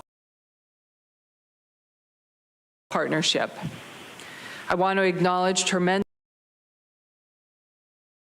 team from County's Health and Human Services Agency mental health experts and advocates who helped us better issues that must be navigated to make me. Nick Mascione, my first partner from the county, and most recently county supervisors Montgomery Stepp, Joel Anderson, who had the opportunity to walk through the facilities with us. We really appreciated it, as well as CAO Ebony Sheldon, who is not going to let this dream die. We have received tremendous support from all of you and your staff, and I thank you for that. We also received strong support from San Diego Mayor Todd Gloria, Governor Newsom's office, Senator President Pro Tem Emeritus Tony Atkins and her team, Congresswoman Sarah Jacobs, who had the opportunity to tour the facility just a few weeks ago, and our many, many community partners. Psychiatric care at UC San Diego Health is internationally renowned for offering specialized services, evidence-based treatments, and clinical trials to patients with mental health conditions. You will have the opportunity to hear from our tremendous leaders, Drs. Daskalakis and Dr. Ko, who along with our nurses, social workers, and support staff, get out of bed every single day thinking about how to most efficiently and effectively return patients to their lives, not just churning back into the system again and again, or barely getting along, but rather to grow and potentially flourish. And I'm so grateful, and I respectfully ask you to support your team's recommendations to you today. And again, I'm thankful and want to express all gratitude to you for your leadership and support. Thank you. Thank you so much. So we now will turn to public comment. Clerk, do we have public comment on this item? Thank you, Vice Chair Lawson-Remer. We have 19 requests to speak on this item, 12 in person and 7 requesting to speak by phone. Also note for the record that we received 1 e-comment in favor. And just a reminder, if we have 19 requests to speak, so comments will be 1 minute. Thanks. Thank you. Any individuals that requested to speak on this item by phone, please dial into the conference line using the instructions that were provided to you. We'll begin with the in-person speakers, starting with those in favor of this item. As your name is called, please come forward and stand on the arrows until it is your turn to speak at the podium. I'll be calling you in groups of 3, so I'll ask you to please listen for your name. I'd like to invite forward Dr. Jeff Daskalakis, Lori Black, and Dr. Steve Ko. You'll have 1 minute to address the board, and I'll ask you to please begin by stating your name for the audio record.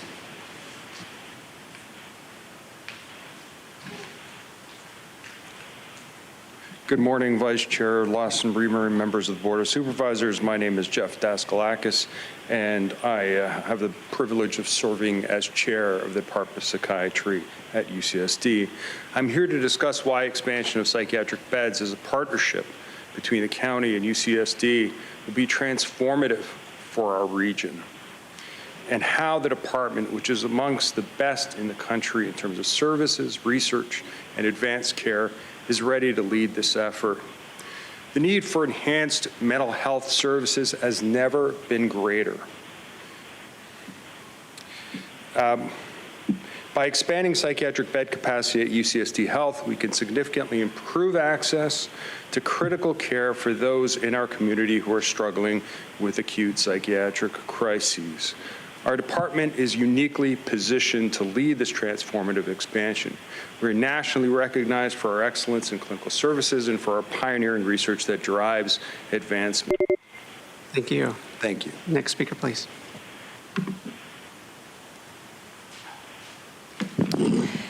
Good afternoon, Vice Chair Lawson-Remer and members of the board. My name is Lori Black, and I'm going to speak fast because I had 2 minutes. And I'm here to voice my strong support for the county's partnership.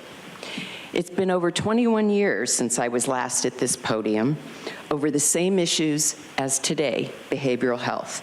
In 2003, the move by this board was to outsource as much of behavioral health as possible. It proved to be a very bad choice. The good news, really good news today, is that our county, UCSD, in input and communication with the City of San Diego have come together to make a huge difference in addressing the immediate need. The addition of 30 new inpatient and behavioral health beds is an essential step towards addressing the need for acute psychiatric care. You all know this is the right thing, so I'm not going to tell you what you already know. But I'm going to say this. I'm going to end this by saying I do this in honor of my brother Brian, who's no longer with us. Thank you. Thank you. Next speaker, For please. whom these services were. Thank you. Thank you. Next speaker, please. As the next speaker is coming forward, I'd like to invite 3 additional speakers, Megan Storer, Rachel Granadino, and Dion Akers. I've called your name. Please come forward.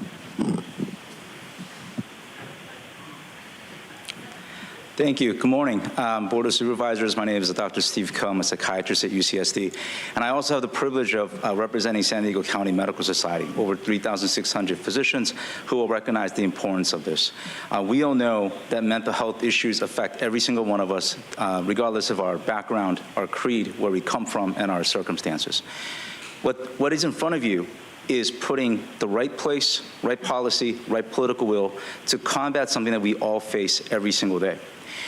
What we will be allowed to do with this partnership is for us to now create right personnel for the future, to meet our workforce requirements that's facing us, and relentless progress towards innovation and treatment for the future for our San Diegans and our fellow citizens.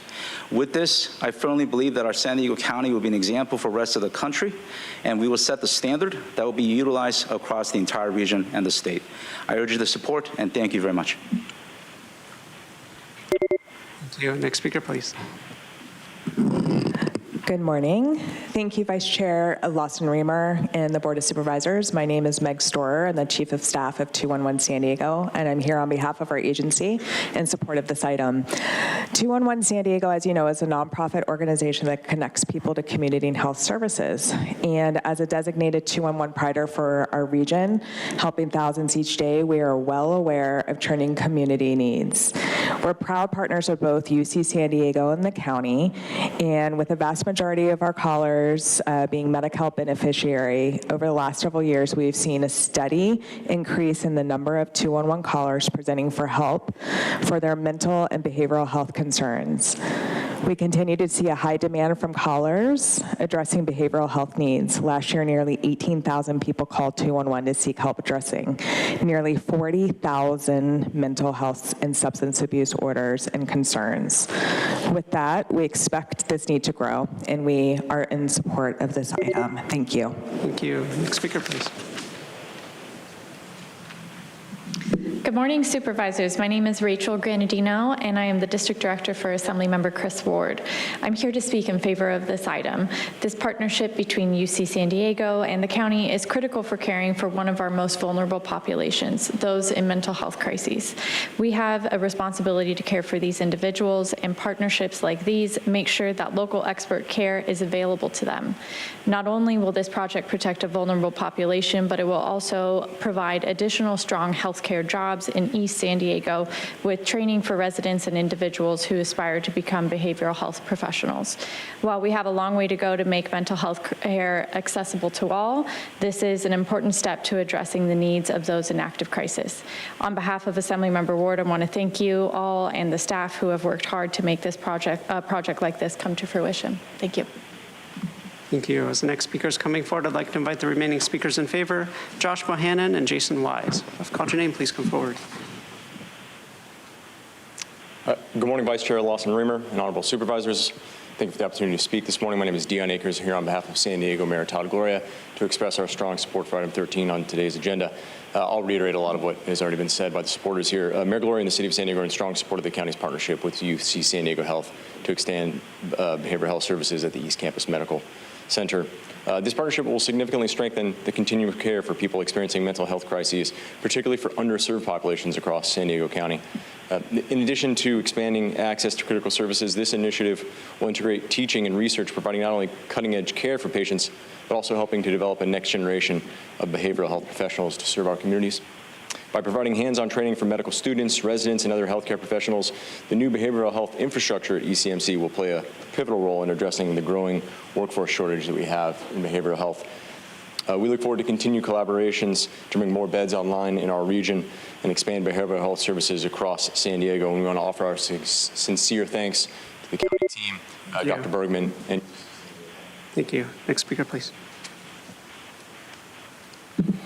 Hi, good morning, Board of Supervisors and staff. I'm Josh Bohannon with Father Joe's Villages. Father Joe's operates an FQHC that primarily focuses on the community experiencing homelessness. At our FQHC, we do behavioral health support. We have psychiatry, counselors, peer support specialists, and behavioral health staff. And one of the biggest challenges that we experience is somebody comes in for, the baseline behavioral health supports. They're in moments of crisis. They walk into our waiting rooms, and we can treat them the same day.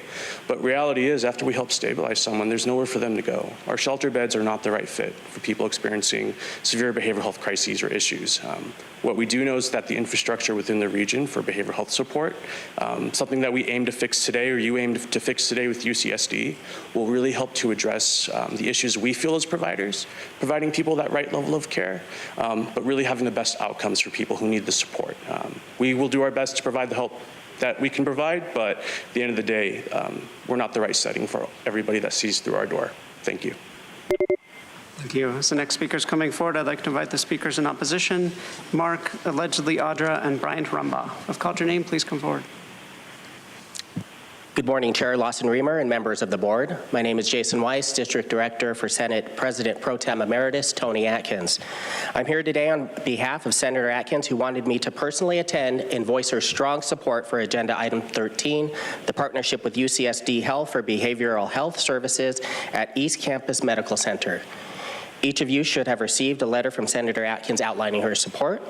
This initiative is crucial in addressing our region's mental health crisis, especially for Medi-Cal beneficiaries in underserved communities. Expanding access to inpatient behavioral health services and the new crisis stabilization unit will reduce emergency department reliance and improve care for those in acute distress. Senator Atkins fully supports his partnership's focus on specialized treatment, local care, and the development of a well-trained behavioral health workforce. We urge your approval to move this important project forward. Thank you. Thank you. Next speaker, please.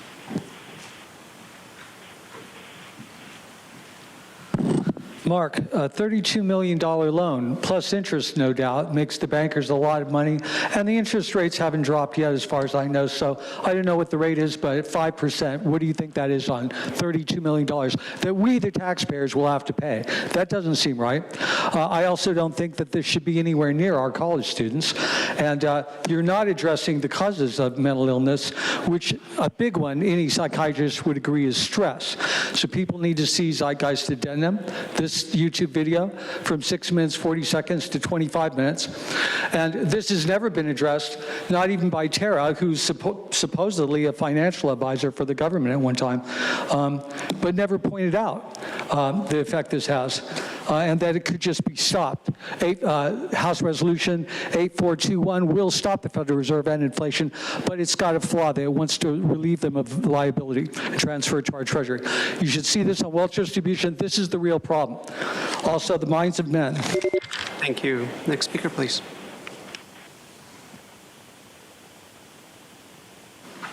All right, Brian Rumbaugh. So I just want to talk about, stabilizing a person who is obviously, on a rough one, let's just call it. When we have people that are broken for various reasons, all the ones included what Mark just kind of talked about, we're going to end up in these situations. Just imagine these improvements that go into these establishments. Our 1 minute are moving this agenda item number 13 to where it is because we've obviously got, stakeholders in the room. I've seen a lot of these people in here talking before. And I get it. I'm sure that their heart is in the right place, but once again, they're trying to essentially find a solution to a problem that they're not, in my opinion, not even in the ballpark.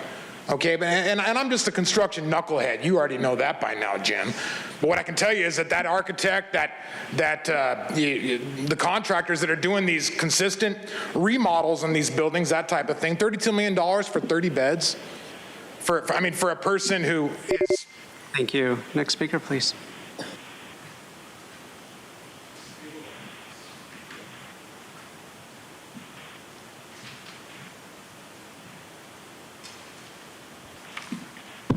My person uses his name, Audra. Yeah, it's all about money, and that's what's so sad, is that it costs a lot of money just to provide a service that people, I don't even know that they need that, because we're never getting to the root of the problem. And Mark is right, it's about stress. And Sunday, I was driving down the road, and a man jumped off of the bridge in front of me.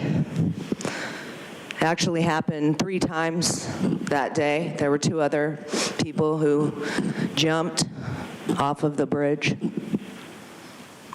And it's sad to think, because it's like, and I don't even, I can't even say that these services are going to help anybody, because if it's all about money, then it's like we never really are going to help people, because then you don't have a customer to come back over and over and over.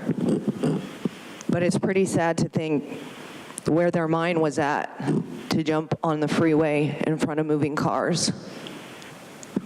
Something needs to change. Thank you. We'll now hear from those that requested to speak by phone. We'll begin with our first caller.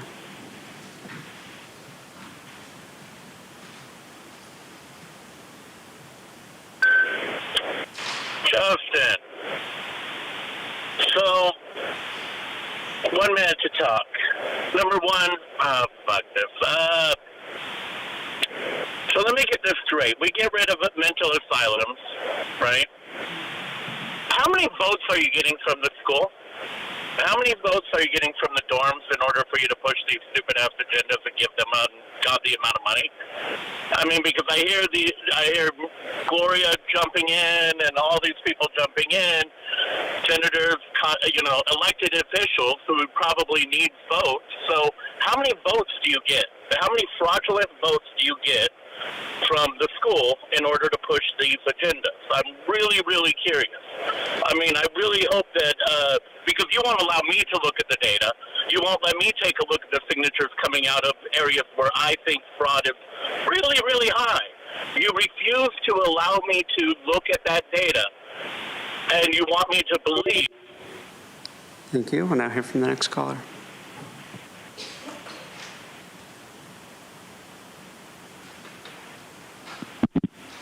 Paula Bold, 32 mil is a lot of money, even for loans. We should have an itemized list of what the money is going for to help us better understand how it will be recovered in the cost of services to be charged to it. So we get a whole 30 beds only, but end up funding UCSD and owing interest on the rest. But it sounds like we're funding the entire upgrade project under State Proposition 1 until, if and when, and for how much UCSD's application for state funding is granted. Another issue of concern is where these facilities will actually be located. At the main campus, which is not particularly central to the county if there's a crisis needing urgent access, or will the facilities be spread out in several? Thank you. Now hear from the next caller.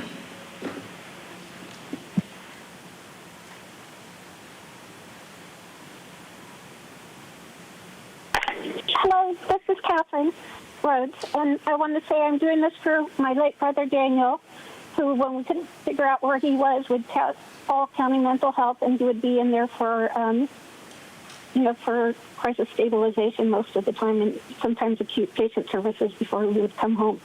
So anyway, what I wanted to tell you is that if you can afford $32 million, no problem, because on the annual comprehensive financial report, page 55 and 233, you have $797 million in unassigned general fund balance. So even if you give them this $32 million, you'll still have $765 million in unassigned general fund balance, minus, of course, your required reserves. You have so much money to play with. What I'm going to do is I'm asking the people that spoke, especially like Father Joe, if I could work with you so we could get those 10,000 stories. Thank you. Now hear from the next caller.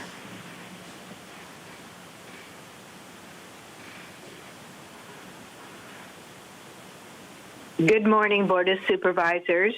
This is Ann Riddle calling in support of item 13. As a person whose loved one utilized the Hillcrest psychiatric unit and extended care. I appreciate how wonderful it will be for families to have 30 beds at the East Campus Medical Center. It is very difficult on families and those who care about them to watch when this need arises, and to have a place to go is of essential value to us all. I often speak at this organization regarding my concern of marijuana because it was my loved one's marijuana use that began the journey that ended him in a psychiatric unit at Hillcrest. It is a very complex relationship between substance use and mental health, and it's often called bio-direct. Thank you. Now hear from the next caller.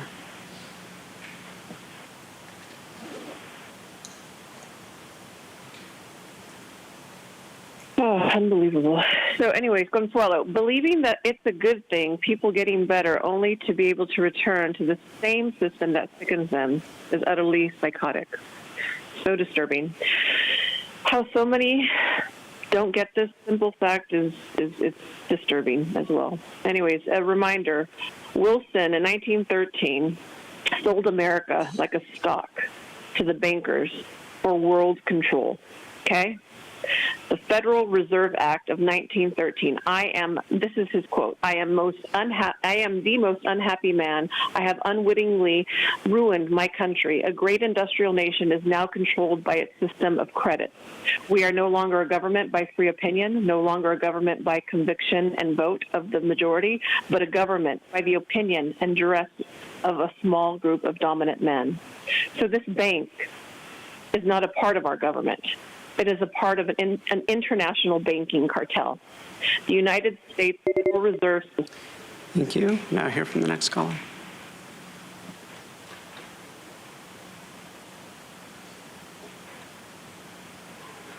It's truth. More fascist public-private partnerships where the public is funding a private corporation's $32 million loan for a measly 30 beds from UCSD. They won't have to pay it back for 30 years, even though they rake that amount in within weeks. Can BS Director Bourbon give us something better than a ham sandwich response about the services? Can he at least meet me at it's a pizza, the solution to the drug issues on the streets that are causing the so-called mental illnesses? Rather than mandatory rehab for addicts who commit theft, the state and BHS are aiding addicts with unproven harm reintroduction programs that provide the opioid methadone. A 2022 study published in the National Library of Medicine found that, quote, an increase in methadone-involved overdose of 105.4 deaths per month occurred starting in April 2020. The increase in methadone-involved overdose deaths was highest among Hispanic and Black individuals, end quote. So if UCSD would be prescribing methadone opioids, then they'd be prescribing death and racism. Instead of actually discontinuing this manufacturing of death, they instead just rebranded it. That's all you promote, death. Thank you, and Vice Chair Lawson-Remer. That concludes public comment on this item.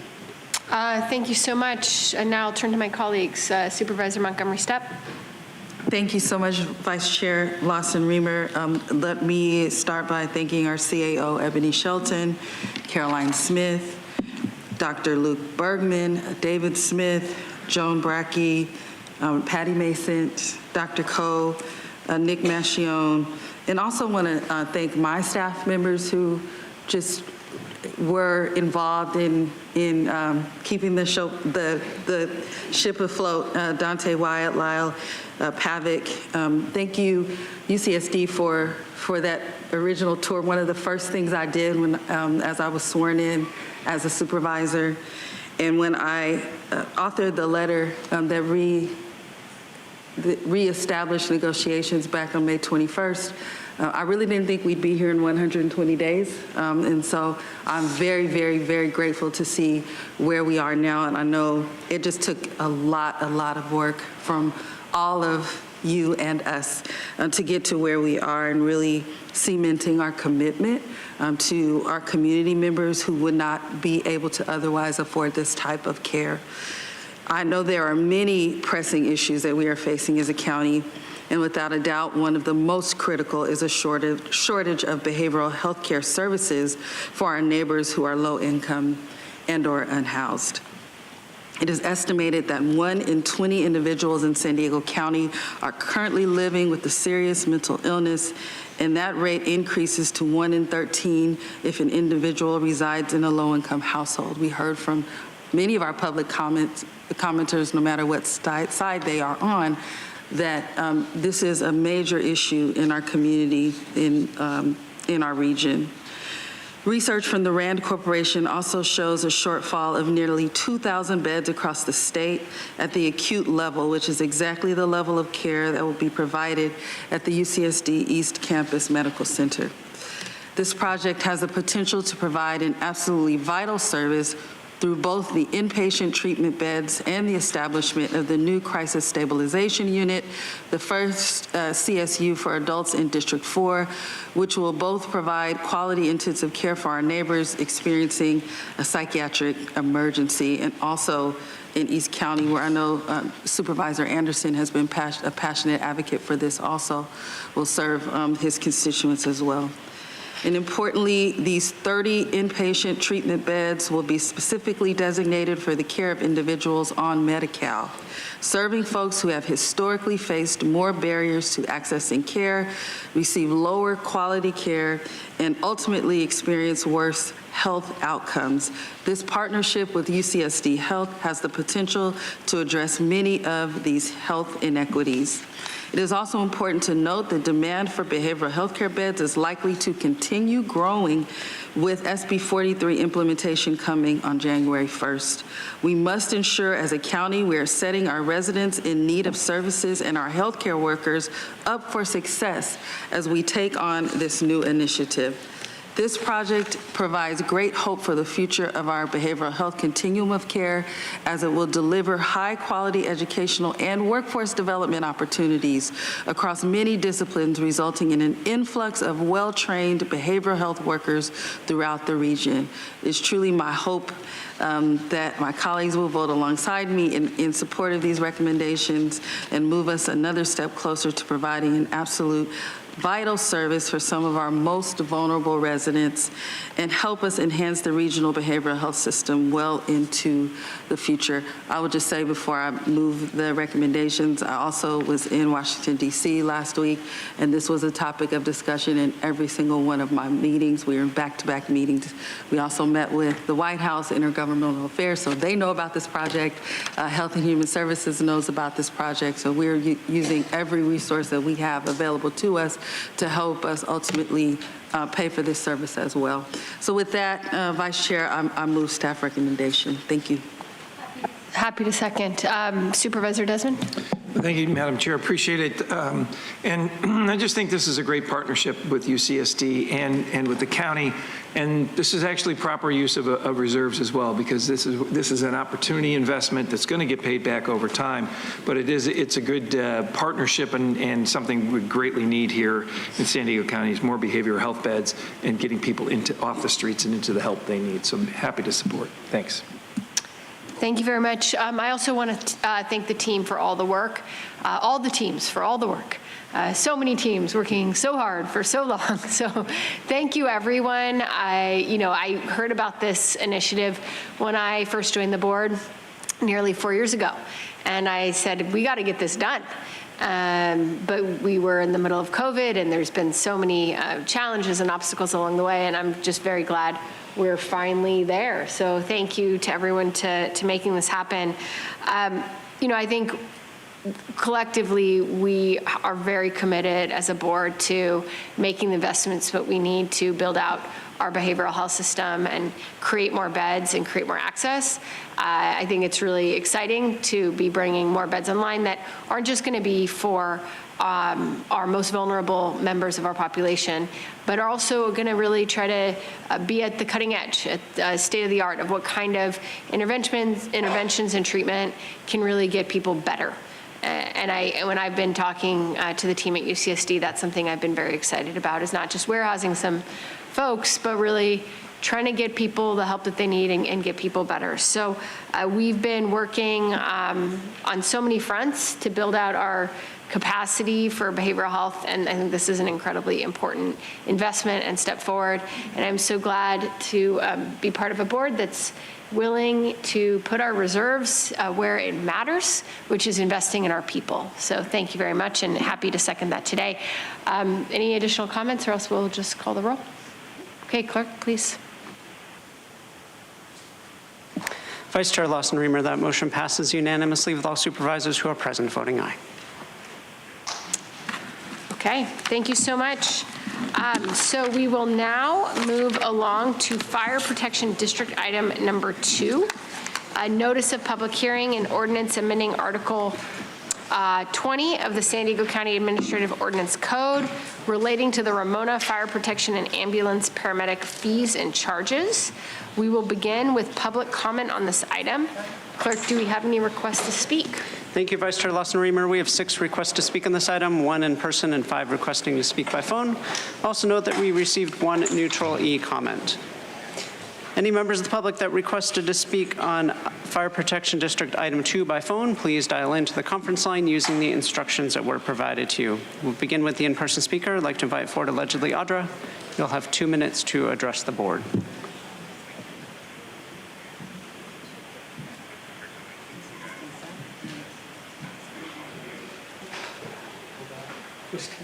You guys put arrows in the carpet. That is super permanent. Interesting. How much did that cost? Just curious. Put 2 arrows in the carpet. All right, so yeah. And I'm wondering if you guys can just have 1 minute of time to do your thing, because it's like, it's not equitable if you're not, doing it all around. Yes, so more taxes, it's good, because, in order to maintain services, you need to tax the people more, right? To charge them money, you got to charge them more money. It's like, in order to get money from you, I'm going to have to charge you money to get money to come back to us. And then if you don't pay it, you know what? We can take your home. It's good, right? I mean, the system works great. Puts money in your guys' pockets, right? The special interest groups. Yes, Tara, I am on topic. It does. It's very sad, because it's like people are suffering, and it's like, what can we do to charge them more? I feel like that's what you guys do sometimes, is like you're sitting back there and you're like, how can we just, really get into that wallet of theirs? They may not have any money, but it doesn't matter. We'll take all that they have. Who cares if they can eat, right? I mean, doesn't matter, because then you have a program for them, right? And then you can give somebody else some of that money to provide a cup of noodles or something. It's good. The government works so well at just destroying everything. And we just have to pay you more to do it, right? And then next year it'll be like, we're going to have to charge you more again just to provide this service that should be free anyway. I mean, we already pay for everything anyway. We just don't see the benefits of it. It's people that sit up on a dais or special interest groups that get to leave early because you're going to move up their little item ahead of time. Good job, Tara. You're doing a good job being a terrorist today. Thank you. We'll now hear from the individuals that requested to speak by phone. Start with our first caller.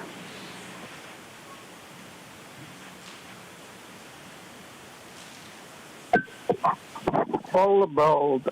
I do think it's ridiculous that you up the fees each year, make it more expensive with all the other charges and fees you're putting on people. I mean, it's totally ridiculous. Also, I noticed that, when I went to look at the approved agenda that you have out there, Attachment A, Ramona Fire Protection and Ambulance Fees and Charges, the attachment actually seems to be a draft of a 1997 Ramona Municipal Water District document. And I'm wondering, are you sure you attached the correct ordinance?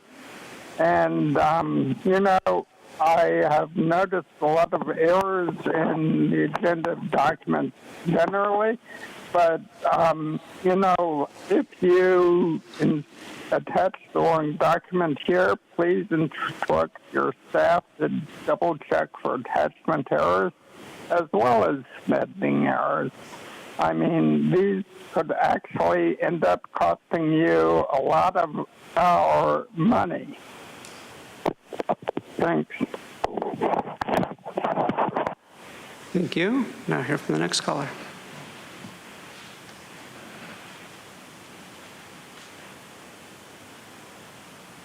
It's truth. I am reading this in protest and commenting and protest against totalitarian one-minute censorship attempts by Sarah, who is endorsed by the Untruthers, the Union Tribune. In 2021, the Ramona Municipal Water District Board of Directors voted to divest and transfer fire protection and emergency medical services within their district to the San Diego County Fire Protection District, like sellout. SDC, SPD assume responsibilities for the RMWD special tax on equivalent dwelling unit, which funds fire protection and ambulance transportation services in the community of Ramona. Ramona residents will not experience any property tax changes associated with today's actions, although there is no guarantee for tomorrow's actions. All special tax revenue collected from the Ramona EDU will continue to be used to support fire protection and emergency medical services in Ramona. That's until the money doesn't pencil out and then the county suddenly demands higher taxes like they do for everything else. The equity statement claims the EDU ordinance into the San Diego County Administrative Code will maintain necessary funding to ensure equitable fire and emergency response. But that has not happened for any of the backcountry yet. They're the least responded to. It's almost like under Tara's reign of terror, folks have been warehoused on the shelf of least profitability due to data-driven deception. Because if fire protection is the priority for Ramona and other areas, then why are toxic battery energy sites being dumped into the backcountry, into the so-called high fire severity zone that you guys agreed to? So the county won't allow anyone to build single-family homes, but they'll allow toxic lithium infrastructure prone to fires, whose fumes also cause things like cancer. And if the people try to oppose these cancer sites, then what happens? Then you have mayors like Bucky Voss saying, well, the state's going to make us do it anyway, so we're just going to approve it. Doesn't matter if we vote no. Well, then why the heck are there local officials at all? I've enjoyed 2 minutes speaking on the least important item on the agenda.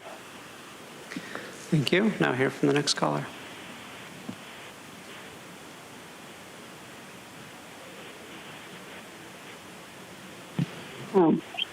Unswallow. Sorry, my mouth is full.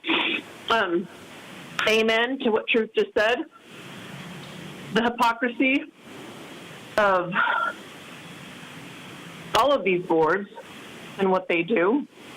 I mean, just like I said earlier in my speech, the vote on the Poway thing, it was so disturbing. And what's even more disturbing is that people still trust the system, the same system that does the exact opposite for their well-being. You know, it's like, it makes no sense. And it's kind of like people are under a spell or something. It's kind of like they're being programmed by their TVs or something. It's kind of like, you know, there's absolutely no more common sense, no logic, no rationale. It's so sad. But, yeah, again, broken record time. I'd like to encourage the people to stay focused on what these people claim to do. They claim to represent you. They claim to be working for you. They use all these great, nice little words to candy coat just how bad they're fucking you. That's all I got. Thank you. Vice Chair Lawson-Remer, that concludes public comment on this item. Okay, thank you. Now I would like to turn to my colleagues. Supervisor Desmond. Move to approve the item. Okay, thanks. Any seconds? Okay, I'll second this item. We have a motion by Supervisor Desmond, seconded by myself. Please vote.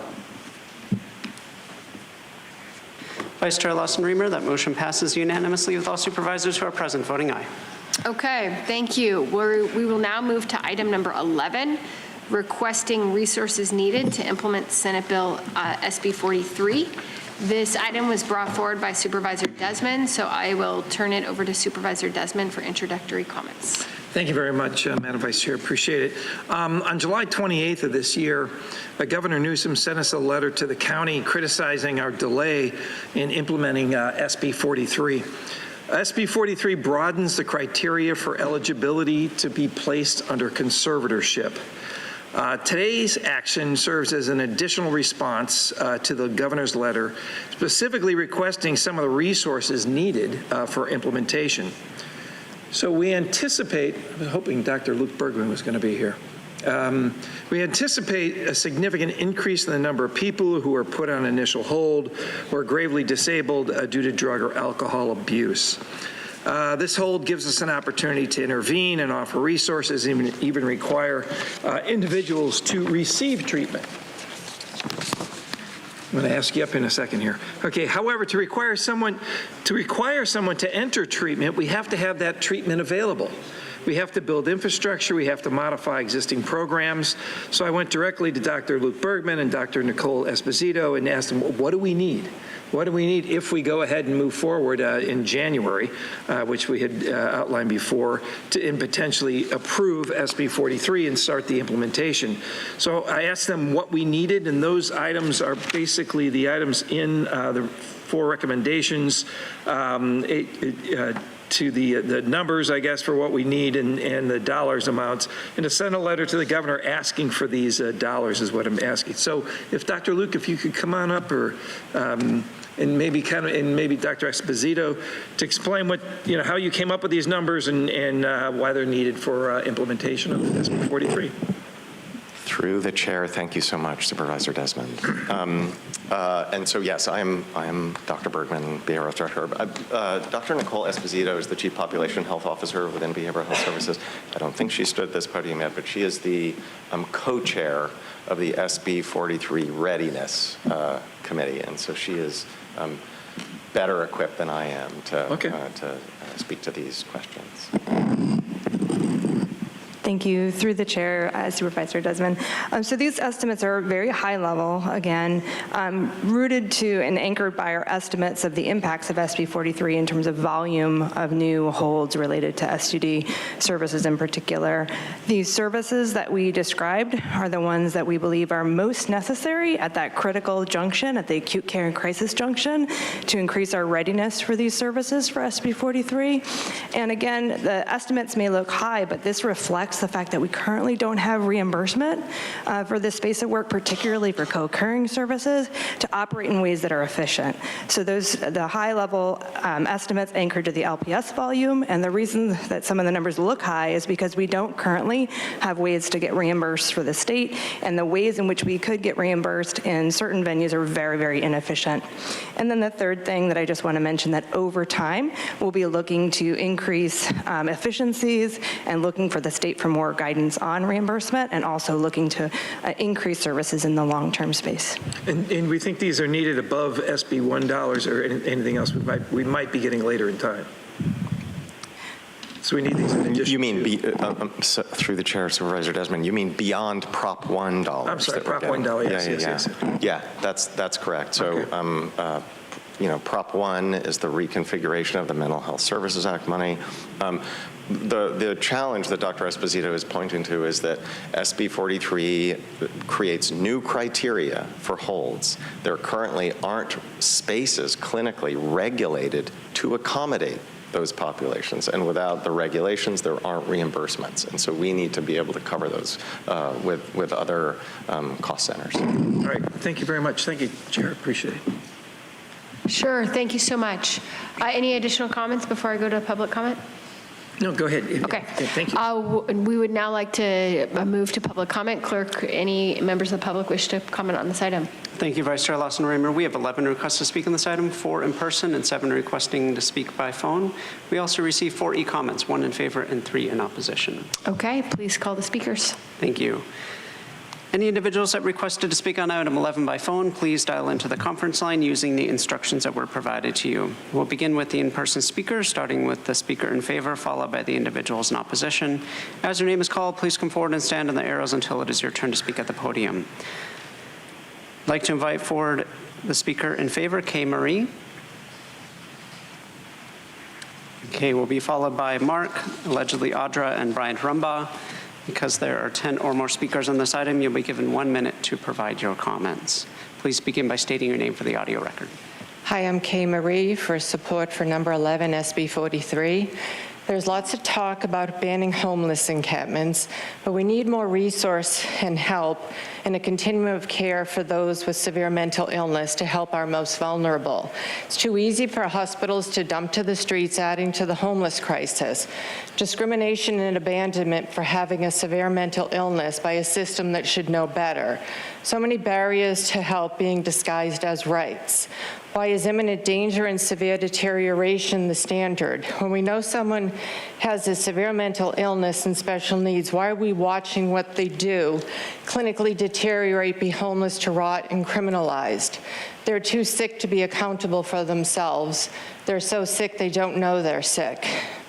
My loved one was actively involved with family, friends, a college graduate, and had a career before our crisis. He met all criteria for a county AOT program that was supposed to help the sickest. He should have been hospitalized. Thank you. Your time is up. Next speaker, please.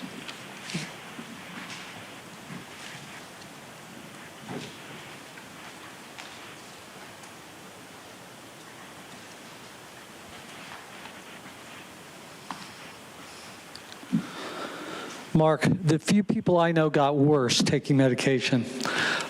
People need to see this about two-thirds of the way through, this YouTube video, very important. See the abuse by the Psychiatric Association. They have a long history of it. As your county overview states, continuation of failed housing policy, increased housing regulations, and transfer of prison populations to local jails occurred under Governor Newsom's own leadership. The state is now placing the burden of these failures on local governments. SB 43 imprisons homeless people and forces them to take pharmaceutical drugs against their will, which, while never addressing inflation caused by the Federal Reserve, which is the main cause of homelessness. Government executing a conservatorship on people who the government has caused to become homeless is incredibly unethical, and SB 43 is dangerously criminal. A Freudian slip quote from your county's own equity impact statement says, the implementation of Senate Bill 43 and the effort to address homelessness in San Diego County will disproportionately impact vulnerable populations, particularly those suffering from substance. Thank you. Next speaker, please.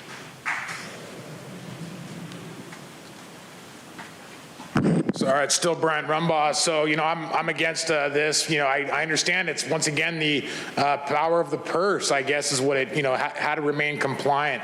I definitely agree that, throwing additional, I'm going to use the word intoxicating substances into people that are having a rough time is not going to get anywhere. Ultimately it's not going to solve their problem. I mean, what I can say is that whether I've told you this story or not, Jim, I mean, I've seen these administration facilities, not firsthand, but I actually had an administrator tell me about it.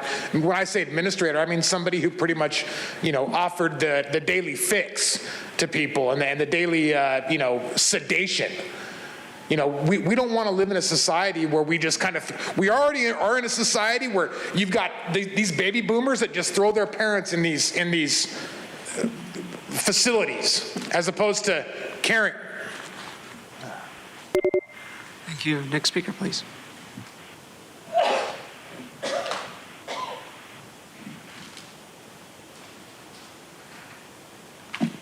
One person used the name Audra. I don't know if Dr. Death can be the first one to go in there. That would be cool, because then you can just test it out for all of us. Yeah, this is very disturbing to think about, conservatorship. And it's a big old circle jerk, because it's like, oh my gosh, you guys get money to do this, and then Big Pharma's like, oh my gosh, I'm going to, give all these people these meds, and we're going to make so much money off of their backs and their suffering. Let's just drug them up so much they don't even know where they are, right?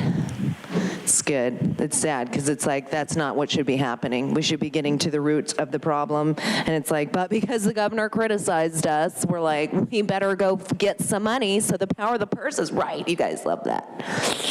Right, Jim? If only things got better. But how is it that you guys have such an increase and a volume number that you're concerned about? Like, you got people on a list already. You're just like waiting to get the money to throw them somewhere and drug them the frick up. Thank you. We'll now hear from the individuals that requested to speak by phone. We'll start with our first caller.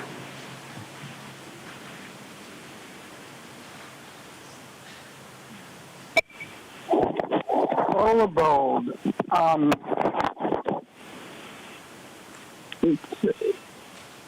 This is one example of the dangers of a popular but unfunded mandate. In any case, a letter requesting funds would be appropriate and is essentially part of the process, although the primary recipient would be the Commission on State Mandates. SB 43 itself says in Section 7, if the Commission on State Mandates determines that this act contains costs mandated by the state, reimbursement to local agencies and school districts for those costs shall be made pursuant to Part 7, commencing with Section 17500 of Division 4 of Title 2 of the Government Code. I'm surprised that you didn't see this. This is a sensible request the city should have foreseen. But let me say that... Thank you. Now hear from the next caller.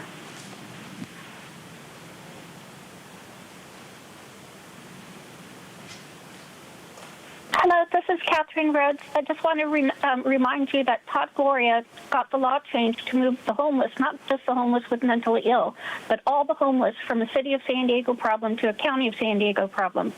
And so, on your annual comprehensive financial report, page 232, you have a positive $1 billion change in the county's net position in 2 years. So in 2 years, you have $1 billion more in revenue than you spent. So you have a lot of money. And for Jim Desmond, if you could call me so I could show you how we could get 10,000 affordable housing units that were destroyed in the downtown Center City redevelopment area onto the successor agency ROPS. What we could do is we could go to HUD. I talked fine with it. Somebody has to actually make an agreement. We could actually do this for, the item that you had before. We could get 10,000 affordable units. So when these people get out of the acute hospital. Thank you. Move on to the next caller.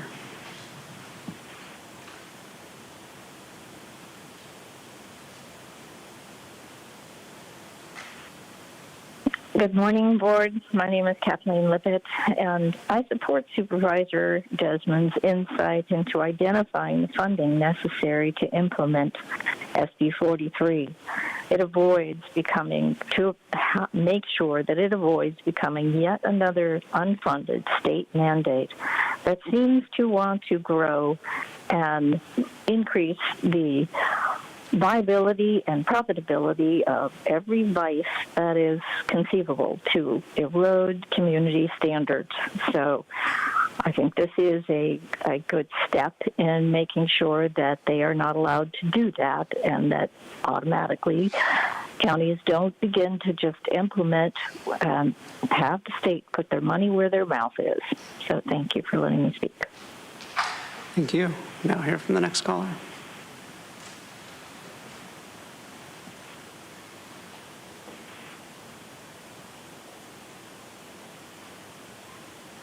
Consuelo, and it's our money, by the way. It's not the state's money. So they'll never get to the root of the problem because they are the root of the problem. Just like why all these nonprofits aren't really there to fix problems because they exist to profit off the problems. I mean, it's just that simple. It's just that insane. It's just that it's reckless. Continuing to be reckless with our money, not the government's money, not the state. That's our money. Our hard-earned tax dollars is insane. I mean, quite frankly, the people that are pushing all of these things should be on meds themselves or in beds or somewhere that, they can be far away from people who actually want a healthy society. Because it's not happening. It's really not happening. So, yep. Good luck with it. Thank you. Now hear from the next caller.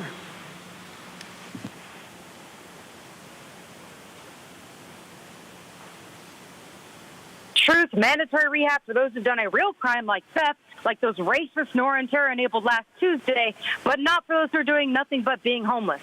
Instead of wasting $51 million a year for SB 43's expensive experimental programs, we can instead build a lot of homes and substance abuse treatment centers.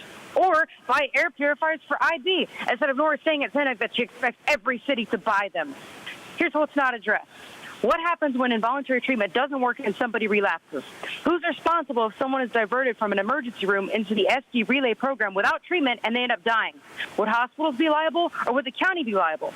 Where's the county's pathway for jobless people to get back to work? Where exactly will those new residential facilities go? And would they be just as bad as Windsor Point and Carlsbad? Does the $26 million for medically managed beds include the opioid methadone, which is causing overdoses? How is drugs first different than housing first? And if the state already blew through billions on homelessness with nothing good to show for it, how would these millions be spent any differently? Lock News come up with this. That's the only solution I can. Thank you. Now hear from the final caller.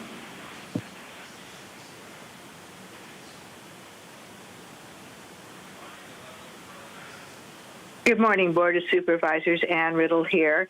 I called in to address item 11 in support of Supervisor Desmond's recognition that it is one thing to expand the criterion for conservatorship to those who are disabled by substance use disorder, and it's another for the state to provide the resources so that we can increase our number of treatment programs here in our county. And yes, we need to expand treatment. As a person who's experienced with their loved one the role of conservatorship, it is an awesome but scary responsibility. So I appreciate that this Board of Supervisors will look at funding increases that will give us the services we need. And as I was mentioning when I spoke to item 12, for my particular loved one, marijuana use as a teenager began his journey to this need for treatment. And I think it's important. Thank you. And Vice Chair Lawson-Remer, that concludes public comment on this item. Okay, thank you.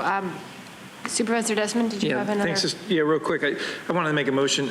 So contrary to some of the speakers, that this action proposes the CAO send a letter to the governor requesting the resources needed to initiate SB 43 and to maintain the program.